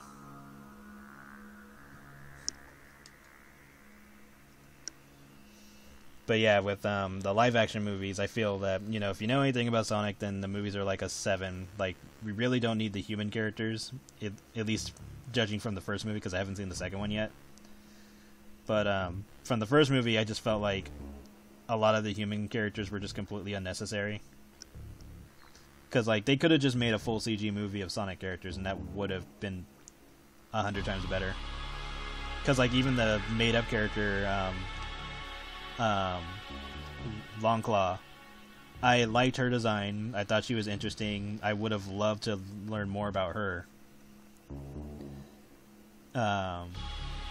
So if she gets more screen time sometime in the future, like find out what her whereabouts are. Like I don't know if they do anything with that with her in the second movie, but if they do more with her and focus more on the Sonic characters, I think it'd be a lot better off, personally. Especially with the whole, because like especially in the first movie where they try to explain where Sonic got his shoes from, like that part made zero sense because it's like, okay, but these are still normal shoes. They're not gonna be friction proof. They're just regular shoes that he gets from a child. That's it. It's like, what are you doing? Favorite Power Ranger series? Well, obviously the Mighty Morphin is definitely up there as probably top. It's probably number one.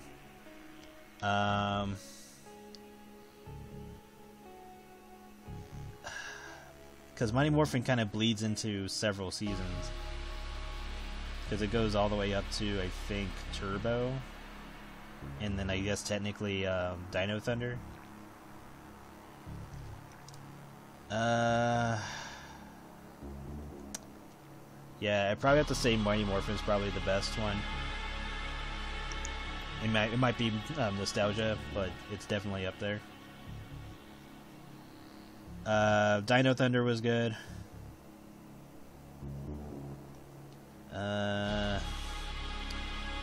God, Super Mega Force is fucking depressing. I avoid that like the plague.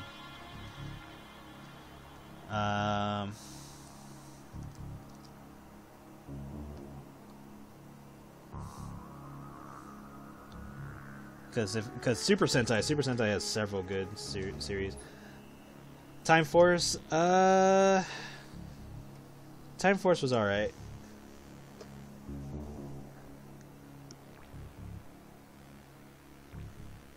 Kind of like some seasons it just kind of depends, because like SPD was okay, but like when did I get into? Because the funny part is Dino Force actually, or not Dino Force, Dino Thunder. There you go. Dino Thunder actually shows an episode where they show bits of the Japanese version.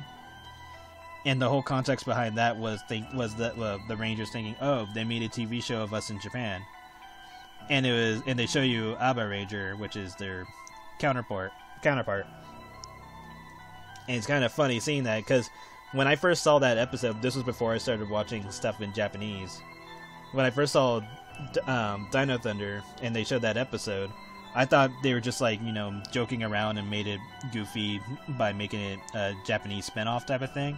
But then I see the actual episode that was based on, and no, it was like almost scene for scene what was going on in that episode, and I was like, oh wow, they actually just took it from the Japanese version, and it makes me wonder what the idea with that was. Like maybe they had planned to try to use Super Sentai and try to move it over, and that could have been the case.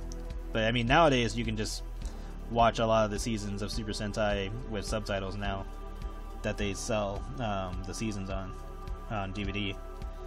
But yeah, that could have been the case. Like maybe they were gonna try to bring it over. But the best part about Time Force is that the actor that plays the Quantum Ranger is the same voice actor who plays Virgil from Devil May Cry.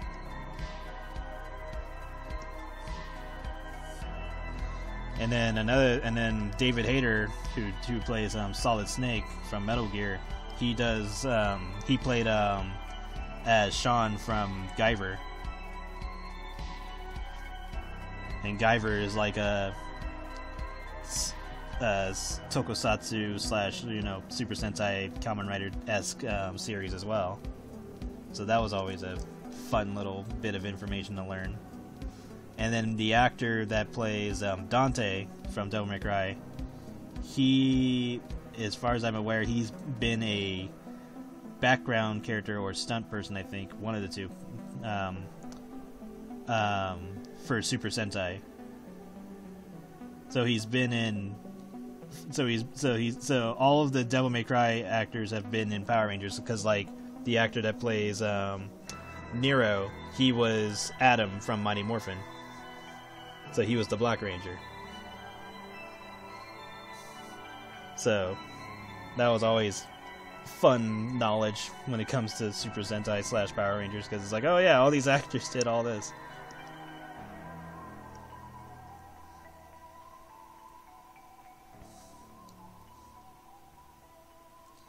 Yeah. Yeah, it's trippy, right?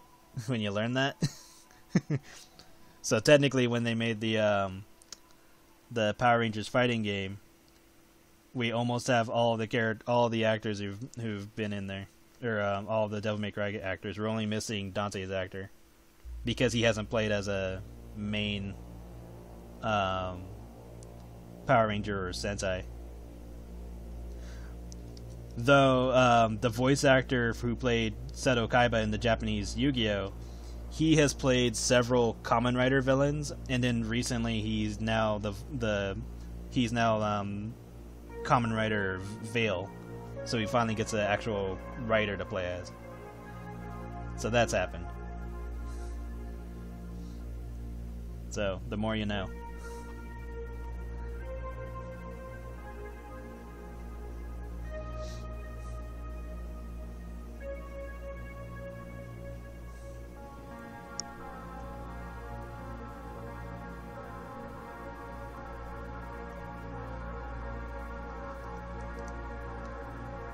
And I know Mark Hamill was in the first Guyver movie, the first live-action one. So there's that, too.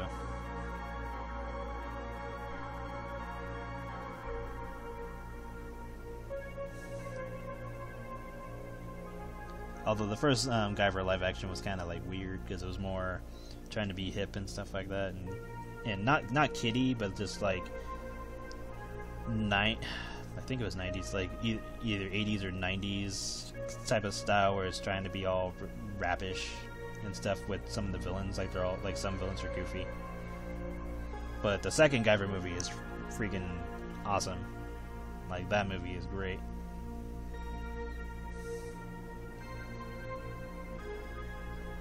Pretty sure I showed clips of that at some point. I think. I don't know. It's been a while.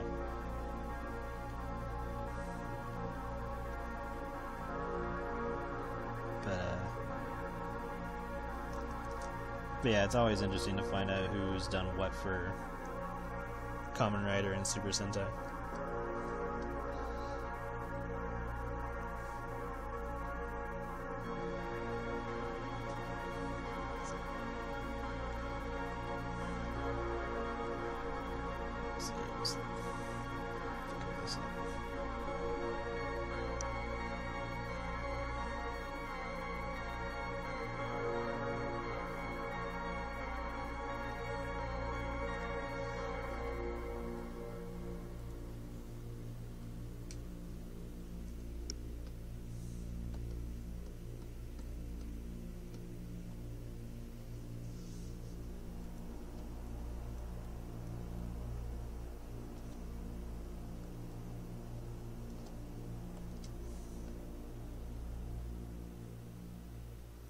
Oh yeah, Cyborg 009 was great.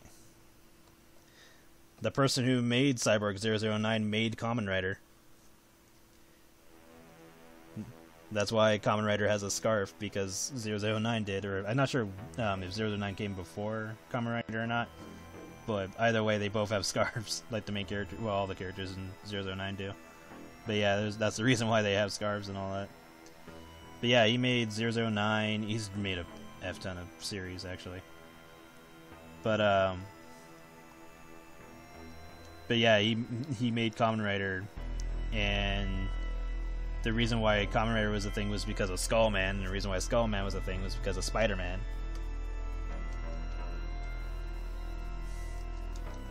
Well, the Japanese Spider-Man show was the reason why Super Sentai got, or / Power Rangers got giant robots, was because he had a giant robot.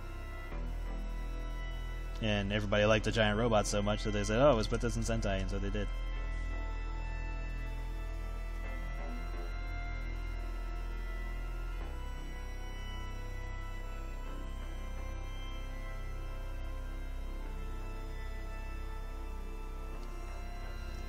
And it was interesting because they made a movie not too long ago where basically they have the creator of Kamen Rider appear as a kid, and he sees where his heroes went or evolved into over time, and it shows like the actor who played the very first Kamen Rider meet him, and he says like, "Master, it's been a long time," and I'm like, "Aw."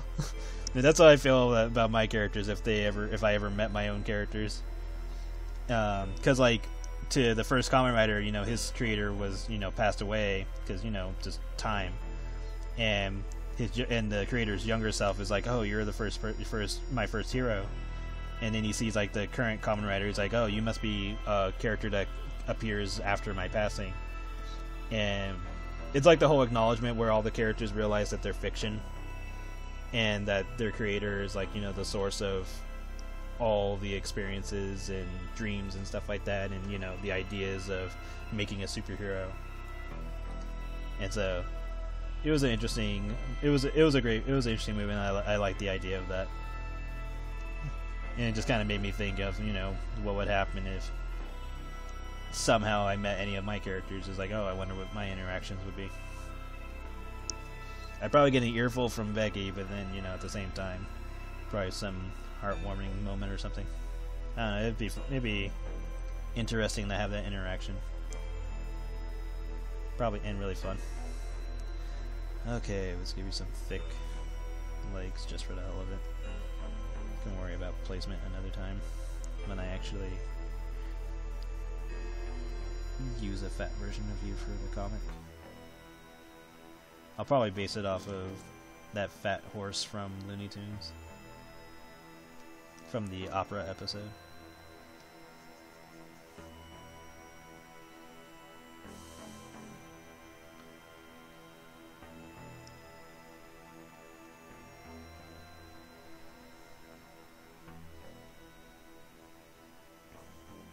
But for now, we're just going to do it like this.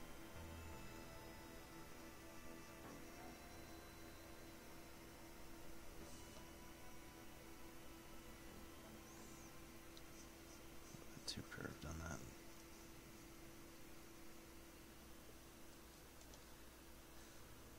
that. I know, right? Most of them probably would kick my ass. I always get curious about how villains would foresee it. I mean, obviously a villain character would probably be like, oh, if I take out the creator, then I take out everything, or something like that. Not realizing that their creator controls their fate, too. But then again, you know, some villains might not care. But then again, they could probably be stopped by their creator. Kind of depends on how powerful a creation's creator is to them.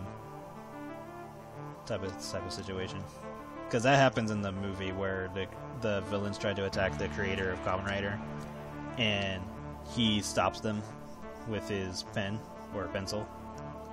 Because why wouldn't he be able to do that? That makes complete sense, actually. At least to me, it does.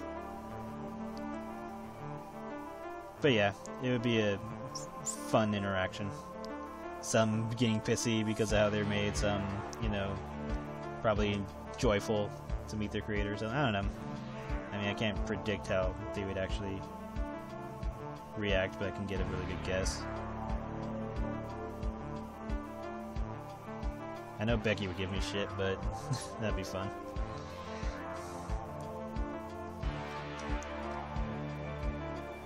She'd probably pop me with a newspaper and be like, that one should be like, that's for giving me a fat ass. And I was like, what? But you know you like it. Or some shit, I don't know. Just give her hell for it.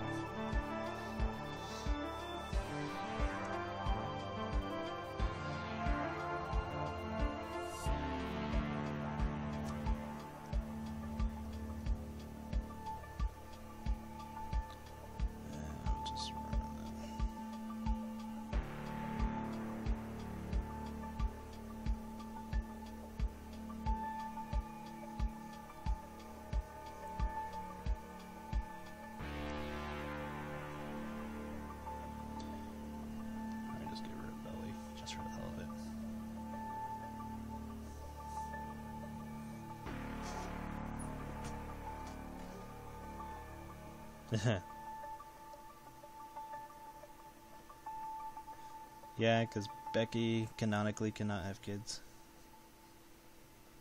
Her genes are too out of whack to make that happen.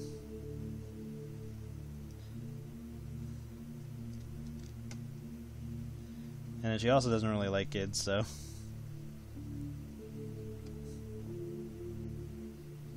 She can probably tolerate them to a degree, but after a while she's just like, get me out of here.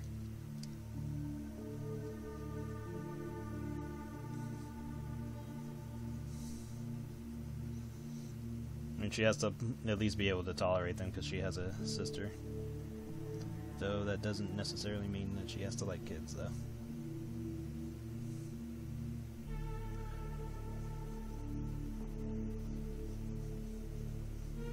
Plus, growing up, she got teased by kids a lot, so she doesn't really have a good history with children in general.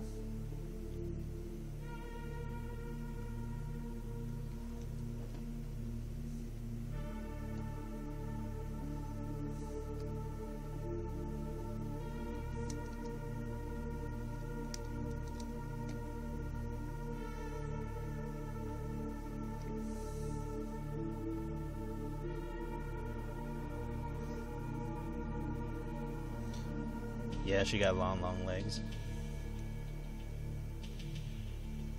I can always adjust her and make her a little bit shorter.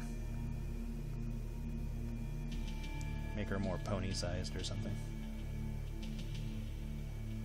So yeah, I can always adjust her.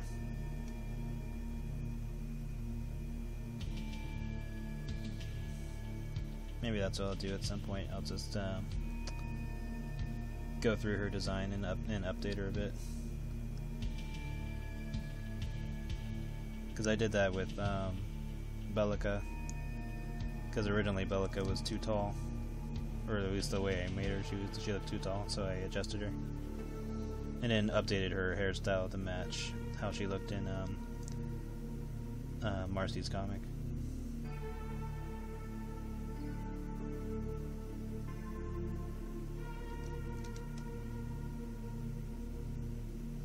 So yeah, I'll probably fix it.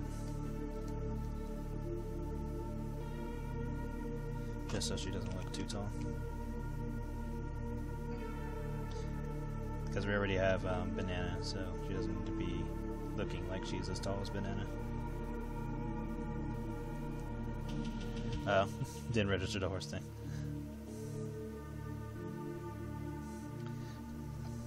But yeah, she's not too tall. At least she's not supposed to be. She's about as tall as a normal horse, and then you just have the centaur part, so however tall that looks realistically. And put her tail back here.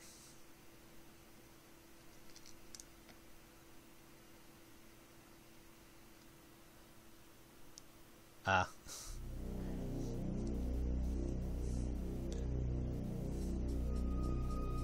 I get you.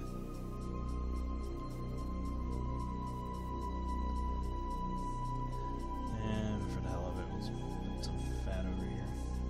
I mean, it's being covered up, so.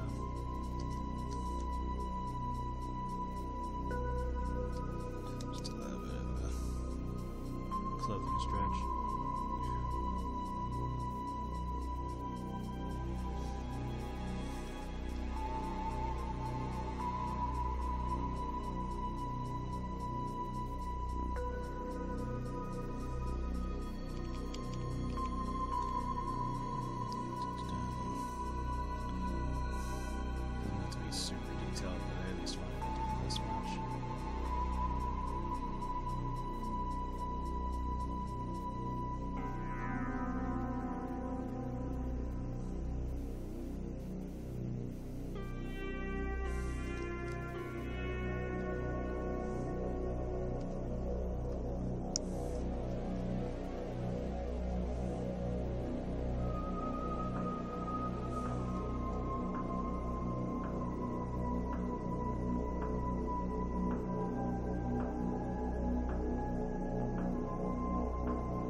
this is pretty much what apple cider would look like.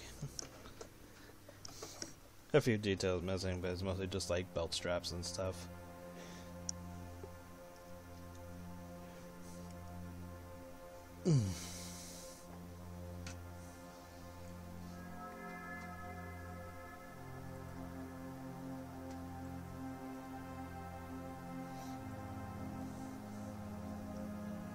Yeah, forgot the feather on her hat. Oh well, he was wearing a different hat. There, done. But yeah, I think that'll be it for today. Oh yeah, I should probably save this. Put it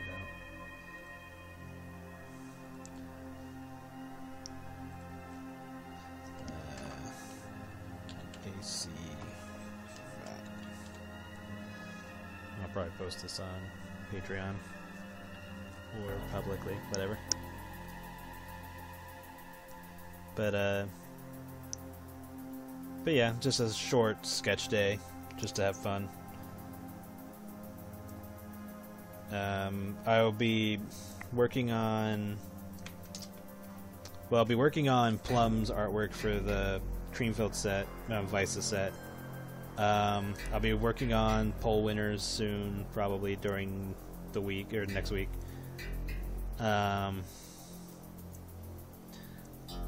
Gonna have the next auction on Tuesday, and gonna be working on Greenfield, so pretty much that'll be what I'll be doing. Trying to think if there's anything else I need to say.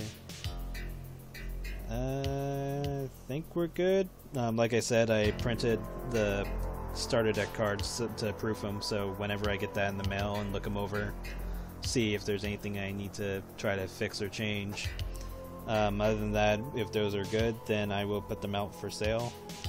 But during that time, like while I'm waiting for the cards to come in the mail, I'll still work on more cards that I need to update, so that way all the cards I've been working on will be good to go by the time that happens.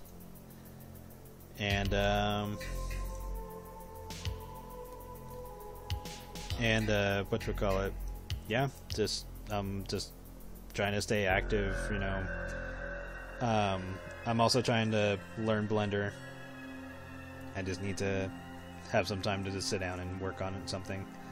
I'm also trying to look into either more short animation GIFs, or even I'm trying to look into animated illustrations, because I want to fiddle around with that, because that could be fun. And it's not too difficult, it's just a matter of how I set it up. But yeah, trying to stay active, fiddling around with a bunch of stuff. I will post when I can, and yeah, I'll just keep trying to check out stuff. But yeah, thank you everybody for coming. I will try to stream again next week. Preferably, I don't know, I'm just gonna say stream is either gonna be on Friday or Sunday, because Wednesday seems a little bit too soon from this point. Wednesday, I would prefer a Wednesday, but it is what it is. But yeah, if I can stream next week, I'll definitely let people know. But yeah, thanks again for coming. I will see you guys next time. And, you know, just have a good day and stay safe.